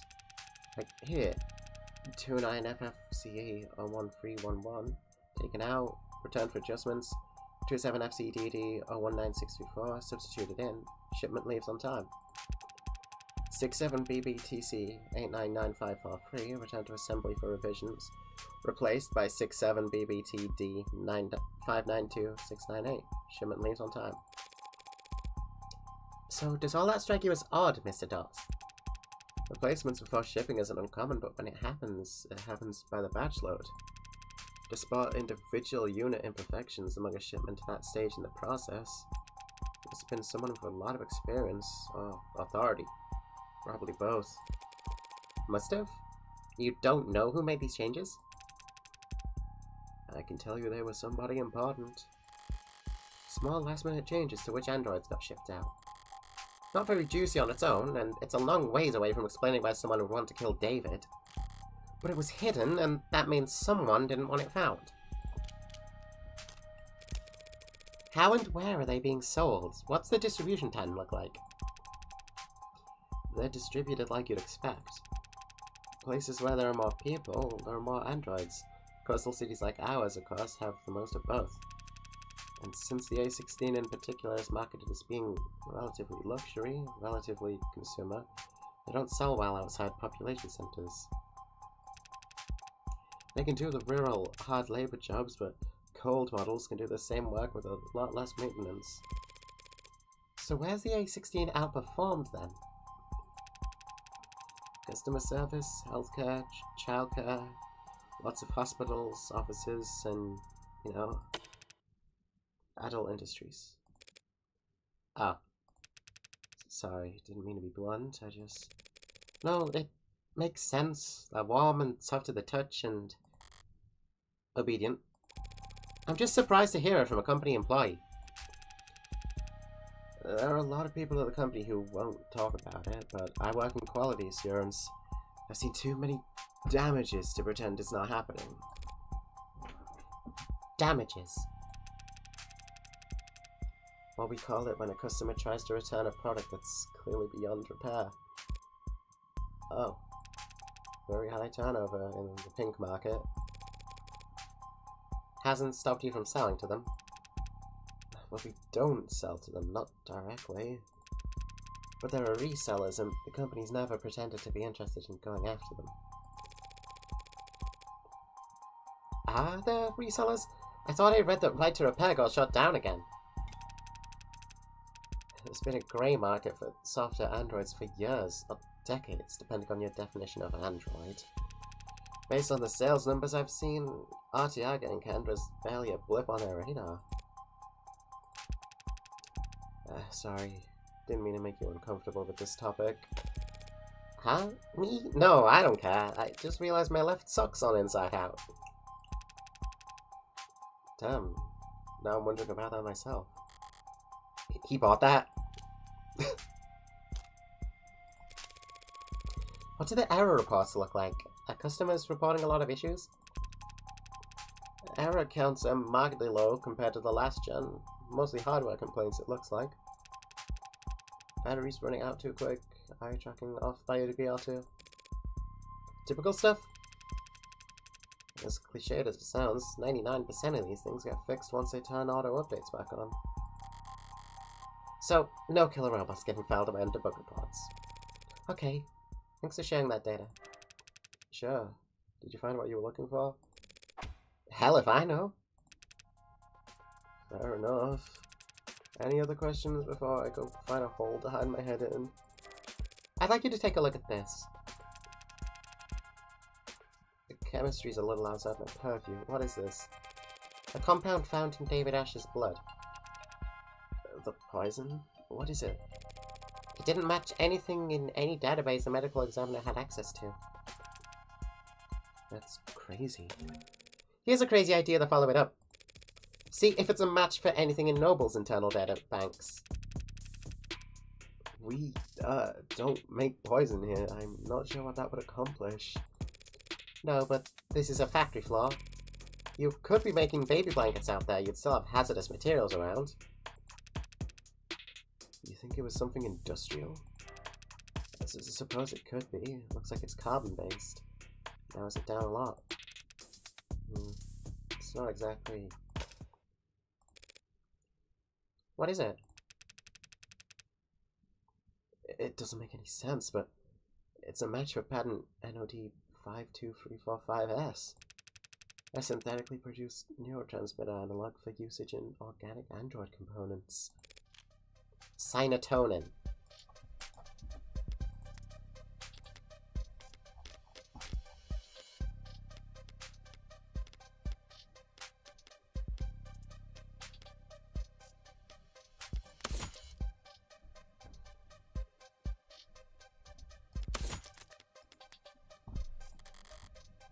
That explains a lot.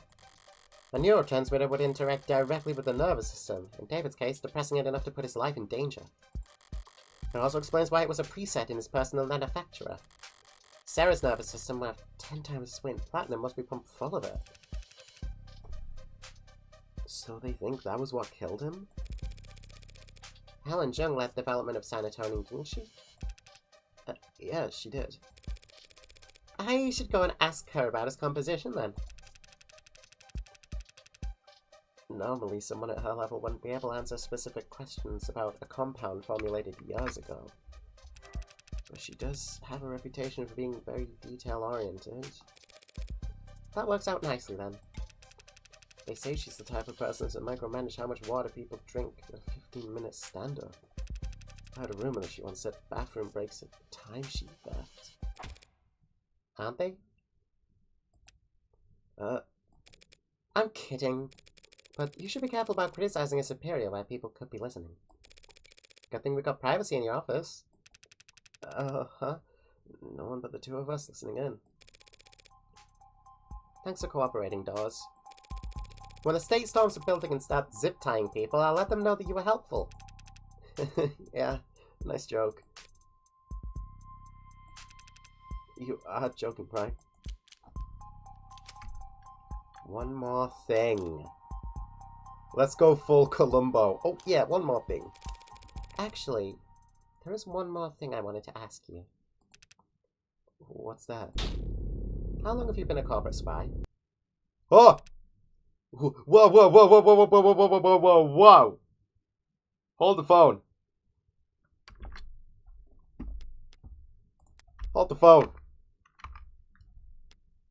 Wasn't expecting that. Hold up. What?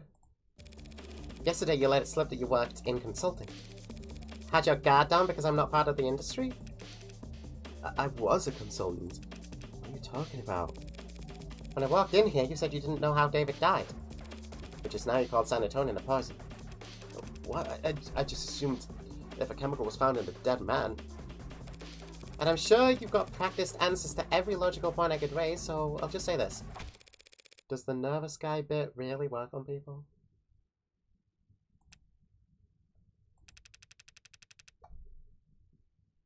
Keep your cool and people don't know what you're thinking. But if you act a little jumpy, they feel inclined to calm you down. Before they know it, they're spilling their guts just to have something to fill the silence with. Though it's not entirely an act these days. To answer your question, I did 3 tours in consulting. 4 quarters of internal affairs, spy hunting at the Western Division, and 8 embedded at Howe Industries. 24 months wearing different faces, answering to different names, sleeping for 1 hour at a time with a 3D printed shiv under my pillow. My nerves are completely shot. My cover wouldn't last a day if I went back under. So, you're a spy for Numel. Retired. You're working 6 days a week. 5.5 days a week in quality assurance. Trust me, this position is a cushy, generous reward for my past services. Well, you can't be that retired. You clearly know more than you're letting on. I have some old inboxes I still check. So can you tell me what the hell is happening around here? Why I'm the one investigating David's death while your old co-workers are off twiddling their thumbs? What's that story? Soldier, the blood transfusion. Blood, not oxygen. He's finally shooting straight. Did something happen to him afterwards? Did the transfusion not last? No, there's nothing wrong with the blood. It's the story itself. There was a soldier and he did get injured, but it was on a base during a training exercise. There was a medical tent 10 meters away the whole time. The transfusion was just a fortuitous live test. His life was never in any danger. Doesn't make him much of a tearjerker. Not even a good photo op. Which our competitors understood. One of them, maybe a few of them, got a hold of the story. Started puffing it up, astroturfing, painting over socials and virals. And the next morning we had the military thinking we're leaking like a sieve. Meanwhile, the media's bombarding us with the press for videos and interviews and data. And the state's praising our tech with one side of their mouth while threatening that missed us with the other for getting so greedy. Everyone in Noble CCE has been slammed ever since. Trying to find an off-ramp for the story we can walk back the claims on without torpedoing our state contracts. I don't know what happened to Asher, whether it was AI gone rogue or company infight and gone too far. But I can tell you it wasn't done by consultants.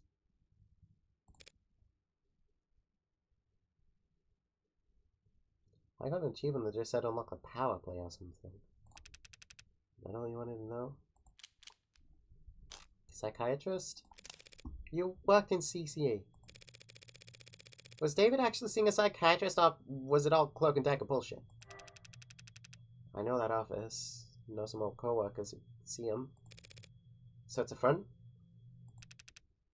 They do both. So he was probably getting training, and he was probably talking to someone. Sorry, not the answer you were hoping for. Hoping? I wasn't hoping for any answer. The answer I expected was... You okay? That's all. Unless you've got any advice. You're saying you want a consultation? Couldn't hurt, right? This company, all these companies hate to lose. So don't fight them. Make them think you're fighting for them. Well, that's just business as usual for me. Indeed. Up until now, there's been this grating ambiguity about what actually killed David. We've had to use guesses and process of elimination, and even a goddamn pseudonym. But I finally identified what the poison was. Now, I just need to figure out how it got there. Or rather, who put it there. Which brings me back to here.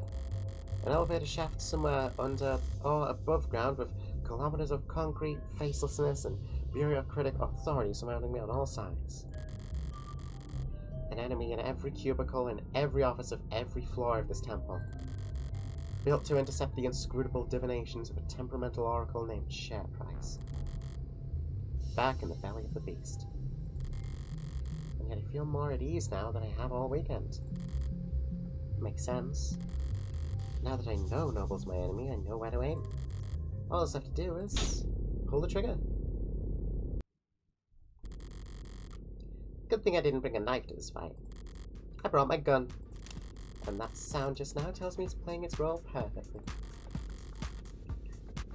I'll never have a real use for a firearm with this much bloatware. But just by carrying it around and paying attention to when the hard safety flips on, I'll always get a heads up when the police have entered the vicinity. Chuckles! Hi, Detective Reyes. It's Morgan. Happened to get your contact info when you got me cleaned for the crime scenes yesterday. Delete contact. Block this contact. Stop voice to text. How to stop voice to text. Just wanted to check in.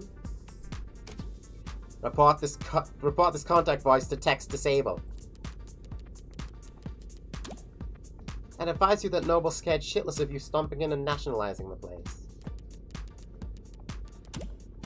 So they might be a little uncooperative when it comes to fetching documents. Lock this contact. What makes you think we're at Noble? My bad then. Forget I said anything. And whatever you do, don't start your investigation with their stock buyback program. Trying reverse psychology. It only works if I care what you think. Stop voice to text. About time. Thought I'd have to ride the elevator for the next half hour. Morgan Counselor, your presence has been requested on the upper floors. Deja vu. Might you have a moment to speak in private? Always, but who's asking? The board. What are the chances? I've been wanting to speak to them too.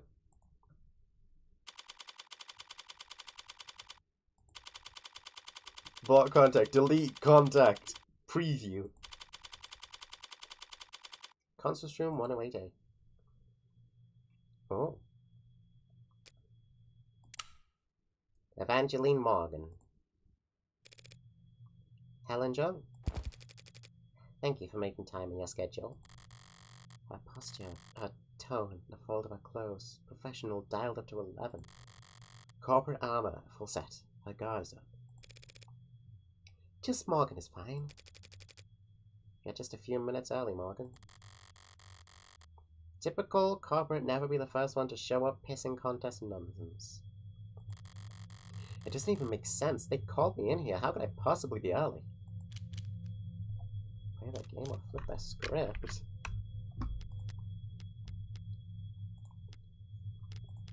Flipping the script now is ballsy. We just got here.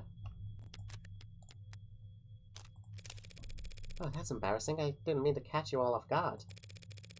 Go wait outside in that case so y'all can collect yourselves. I'm just surprised that Noble Electronics could screw up something as simple as a meeting start time. But I'm not well versed in the art of staring at emails. Made your point, Counselor. Don't push your luck. Not with these people. But I dare to ask who these people are? You don't have time to remember their names, and it won't do you much good either. Right, so they're not just rich, they're anonymous rich. The Mob Act guarantees a minimum level of security and peace of mind for any citizen who might be targeted due to their financial status. Oh great, Mob Act. The Protection of Reasonable Anonymity Act is a law passed in 2059 and amended in 2061, intended to protect— Hey, I was reading that!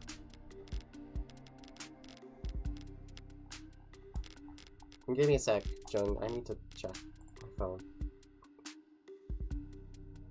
Intended to protect the safety of individuals with income above the 99th percentile in the nation. Wow. Labelled in the press as the Mob Act for its supposed goal of hindering mob justice, the PRA establishes procedures and funding for technology that helps individuals within their particular tax bracket keep their name, face, and address off the main map, ensuring that they and their families are not prejudiced against just because of their financial status. Economic uncertainty and civil unrest in the late 2050s led to a series of highly publicized crimes wherein corporate executives at a number of high-profile companies were stalked, harassed, and assaulted in net-organized flash lynchings. After a particularly chaotic attack that resulted in the hospitalization of a 14-year-old, the PRA was proposed, debated, and signed into law in just under 11 hours. A flash lynching case has not gone to trial since 2062, but the PRA continues to protect citizens to this day. Some economists have pointed to the PRA and its promise of anonymity as to why the nation has enjoyed a relative resurgence in corporate immigration over the last few decades.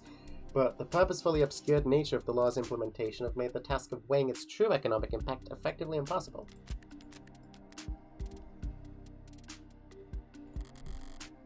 Spoken like a true believer. Except mob act is what normal people call it. Touting the party line but allowing yourself one instance of rebellion? Or just a slip of the tongue? I would never fault anyone for wanting their privacy, especially not job creators. But it must get pretty inconvenient not having a name to call them. Not really. Conversations with them are always one-sided. Sounds like a great environment to do business in.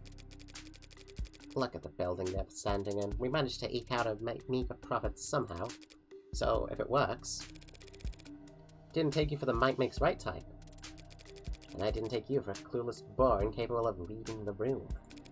Sorry, did I say something off color? I was only being casual since it's just the two of us in here. Maybe we should take advantage of this rare bit of privacy. Clear the air. You're here to ask about Sarah, yes? As I said before, I had no idea that Dr. Asher had been building an android on his private property. And I can say here and now that no one at Noble Electronics ever suspected that he was working to undermine the Tenet framework. She's trying to sound candid in her tone, but she's choosing her words with a surgeon's scalpel. Was she coached? Is that the truth, or is that your statement as VP of Android Futures? It's both, of course.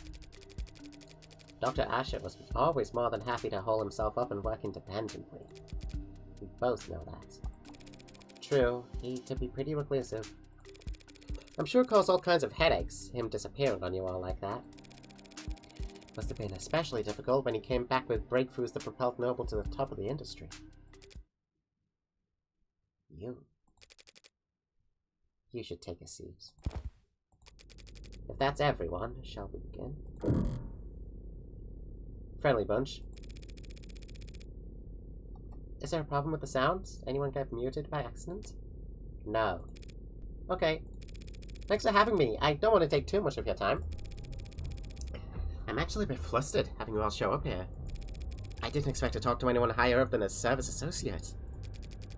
You're investigating the death of Dr. David Asher. Why wouldn't we take that seriously? Because you want me to go away. At least half of you do. The others aren't sure yet. You must be confused. The board is, as always, united in its decisions and its visions for the direction of this company. Uh-huh. The board of directors is just 13 roulette-rolling psychopaths who get together and vote on whether or not to execute their CEO every 6 months. None of them would be where they are if they were anything else. But I happen to know how that kind of person thinks. The way I see it, there are two possible outcomes. Option 1, you oppose me. Shut me out completely, stonewall me, stall me, and wait for me to walk into trial so unprepared and ill-informed that I inevitably lose. Obviously, I don't like this option, but you can't be big fans of it either. If I lose, the world will learn that David Asher was killed by an android he programmed. Then every customer you've ever had, and every lawyer they've ever seen on TV, and every firebrand strapping, young, 60-year-old junior senator looking to make a name for themselves will use your company balance sheet as their personal chew toy. The company is more than capable of, after which the state still might just gobble you whole, and throw down enough sanctions to deperson whomever among you cries no fair. The company and its allies at the capital can more than fend for themselves. Yes, probably, but not definitely. Which makes it a gamble. Still my turn to talk? Then on to option 2. You cooperate with me. I use what you give me, or forge for me, to win at trial, proving that David wasn't killed by an android. When the market opens tomorrow morning, you all get another round of stock buybacks in on the initial dip.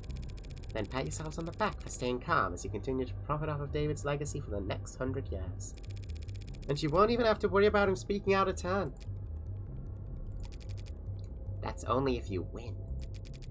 If the company cooperates with you, denies that David was killed by, and the state beats you anyway, it would be catastrophic.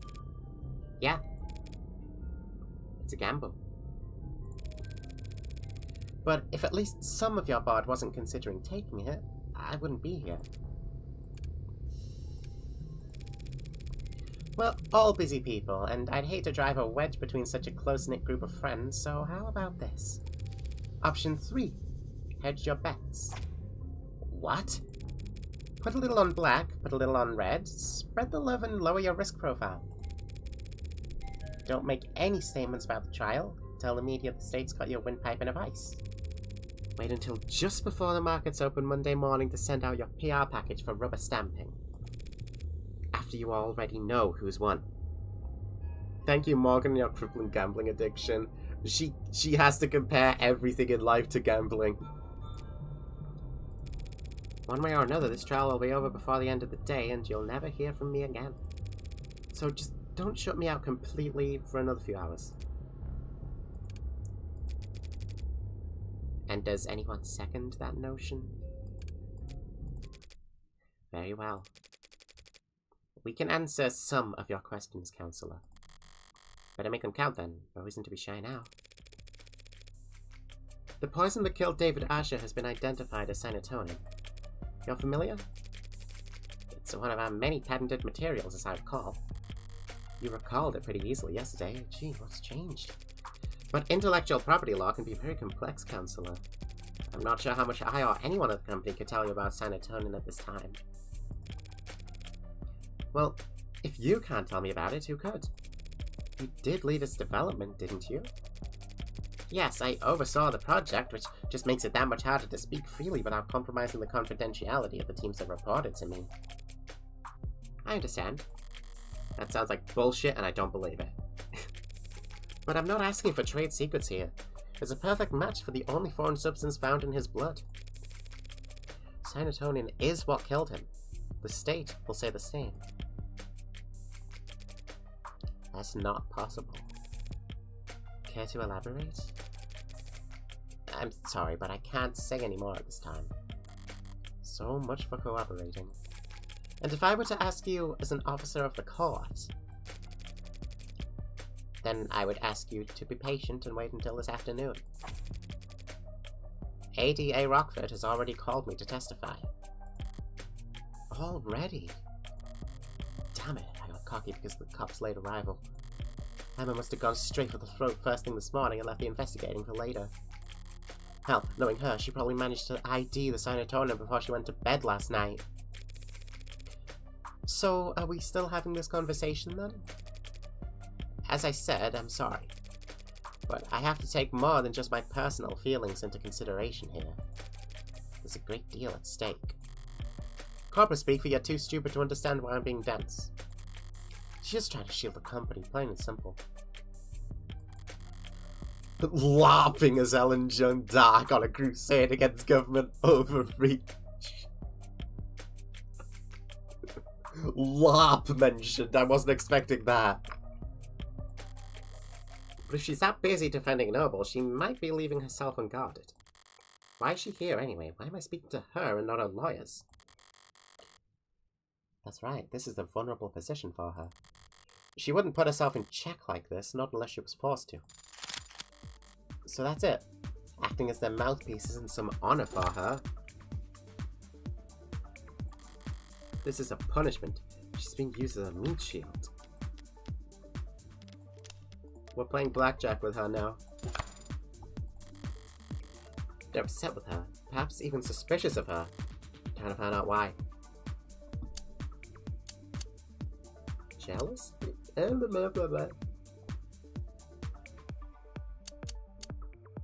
She wasn't really in as well though. I can fuck around a bit. I have to admit, I'm surprised you aren't more shaken up today, Miss Jung. I'm processing. After all, you and David did have a history. You started at the same time, didn't you? Yes, we were colleagues and cordial with one another. Just colleagues? Whoa, whoa. Don't be so modest. You helped him create the one-point doctrine that saved the company. That is a gross exaggeration. Noble is far too large an organization to be affected by the contributions of any single individual. suppose you're right. No one person could change Nobel's fortunes overnight. Except for David Asher, of course.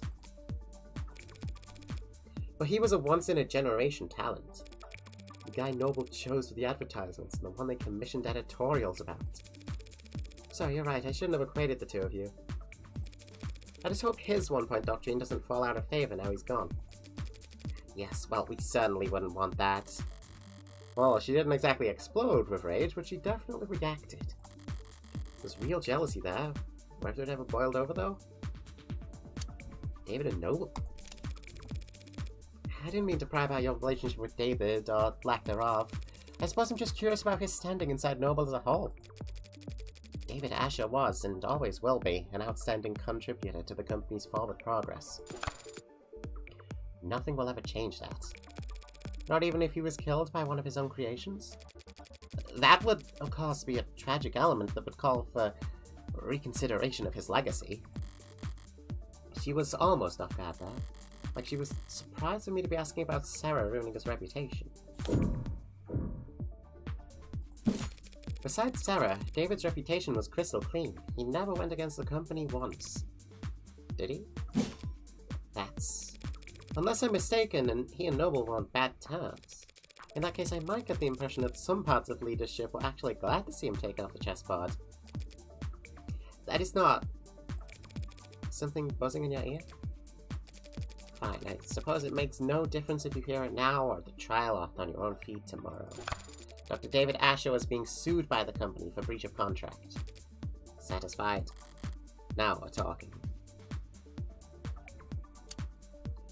We could either win it all now, or we could fuck up. To be honest, rather Will or Sarah. I mean, there is David and Noble plus.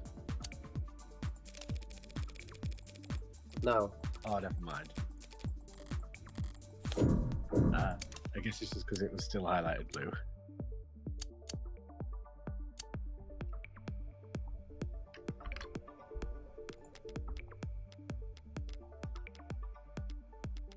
Do we even have David's will? I don't think we do.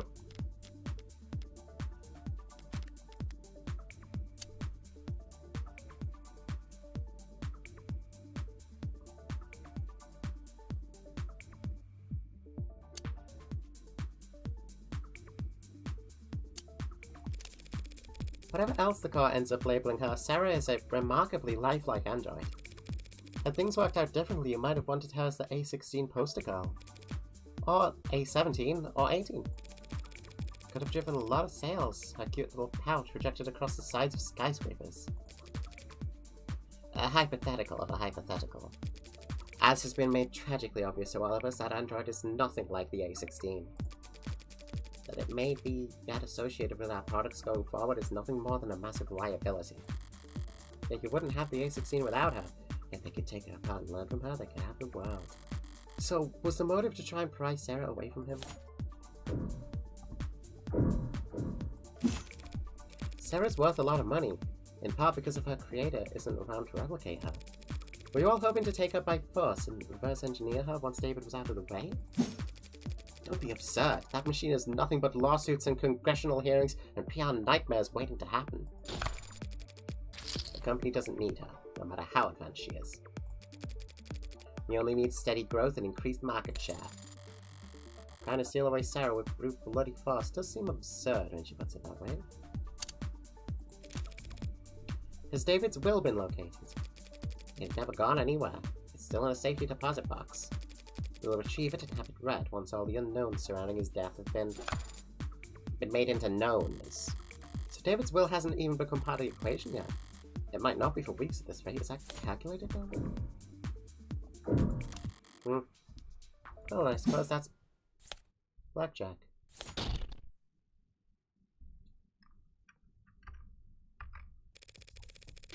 So you couldn't have mentioned this breach of contract earlier? Not without complicating the company's position unnecessarily, no. But there's no hiding it at this point. It'll all come out soon enough. There's a paper trail? Much more than that. We've been making moves to let him go for some time. Noble Electronics parting ways with David Asher? That's been one hell of a breach of contract. What did he do? He betrayed the confidence of the board. But was he contesting the suit? Putting up a fight? Engaging in a legal battle against a megacorp without even telling me? Until recently, yes. You mean until he died? How recently? We spoke on Friday. That was what you two talked about in his parlor? No, this was earlier in the day. Morgan Labs is Phoenix Wright and also Jack the Ripper. True. We were in this room, actually. Him, me, and several members of our legal department. It was an arbitration. And did you come to an agreement? A compromise. He would resign from his position in 2 quarters, foregoing royalties on any products we would develop after the next 24 months. In exchange, he wouldn't be publicly fired, and he would still be credited on all past, present, and future filings. How very reasonable. On paper, maybe. No matter what the deal was, letting go of David Asher is insanity. Reasonable, yes. We ended on a good note, I'd like to think. We shook hands. Even took a photo. Look. Yeah, that looks lovely. Something funny? Didn't know the board told jokes. They don't. That was legal, expressing their displeasure with how much paperwork my good note ending left them stuck with.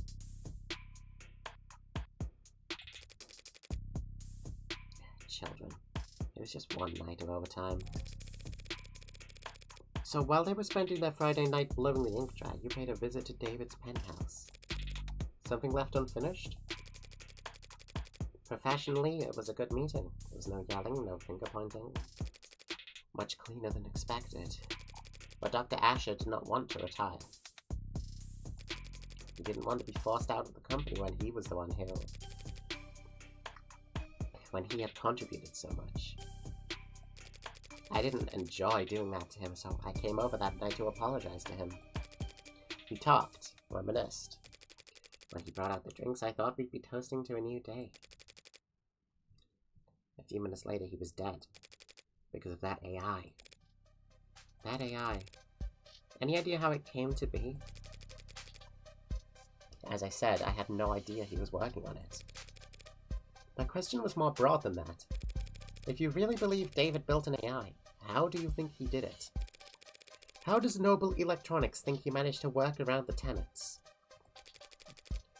It's quite beyond my area of expertise. No one at the company could call themselves an expert in illegal technology. But some in the R&D department have theorized that he created what they call a wax-wane decaying priority loop, which, as I understand, is an unstable, resource-intensive theoretical method for pseudo-randomizing the weight amongst preset tenets. Well, about as far off target as it gets with that guess. But that kind of inelegant brute force nonsense seems a far cry from the kind of thing David would create, and I seem to have taken us over our allotted time slot. But I didn't even get to wave goodbye. You're serious about this trial? Don't I look it? You're not just making a play, you're actually going to defend that thing? I'm just defending myself, Miss Jones. Oh yes, of course you are. My mistake. I hoped you might be rooting for me, to tell you the truth. I may yet save everyone's stock options. The stock options will be alright either way. They always are. That gamble I offered your board. Which outcome would you bet on? Finally, an easy question. What I would bet is that whatever the outcome, the company will eat it up and shit it out with very little difficulty. You painted an ugly picture back then, but I've already seen the future. And it's just another marketing gimmick. The great Dr. Asher, too smart, too bold, too far ahead of his time. What spark of his genius remains buried in the inspired Animate 19? I guess that depends on... You are exactly right. He is more valuable to Noble as a dead man.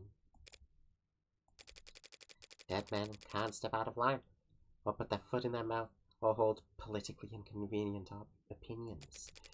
To a good salesperson, a dead man is just another selling point. Pardon my outburst. I'm just tired. It's been a very long week for me. I'll let you prepare for your afternoon then, Dr. Jung. No one calls me doctor. I ask them not to. You didn't want the title? At times I have thought very little of it. PhD I earned from a Nobel-owned school. Biochemistry. It couldn't have been a large department at Nobel before they started work on warm androids in earnest. They probably didn't have many expectations for the program back when she was a part of it. But I was proud of it when I first got it. Something change? It never seemed to catch on. People didn't use it, so eventually I told people not to use it. A very high IQ social power play, you understand. David never insisted that people use it either. That's very different, and I think you know it. David Asher didn't have to. Quite right. They killed it for being too gay. It looks like trial begins next stream. Oh boy. 23:07, so yeah. I'm gonna have to call it here.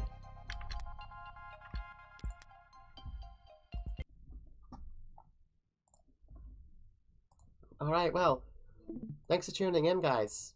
I'm gonna head off to bed, rest my voice in preparation for next stream, and I'll catch you then. Tomorrow, same time as it normally is on Friday. I'll probably end earlier, because Saturday is a busy day for me. But aside from that, we should be able to get through the trial. We'll see. Alright. See you all tomorrow. Have a great night, guys. Catch you soon.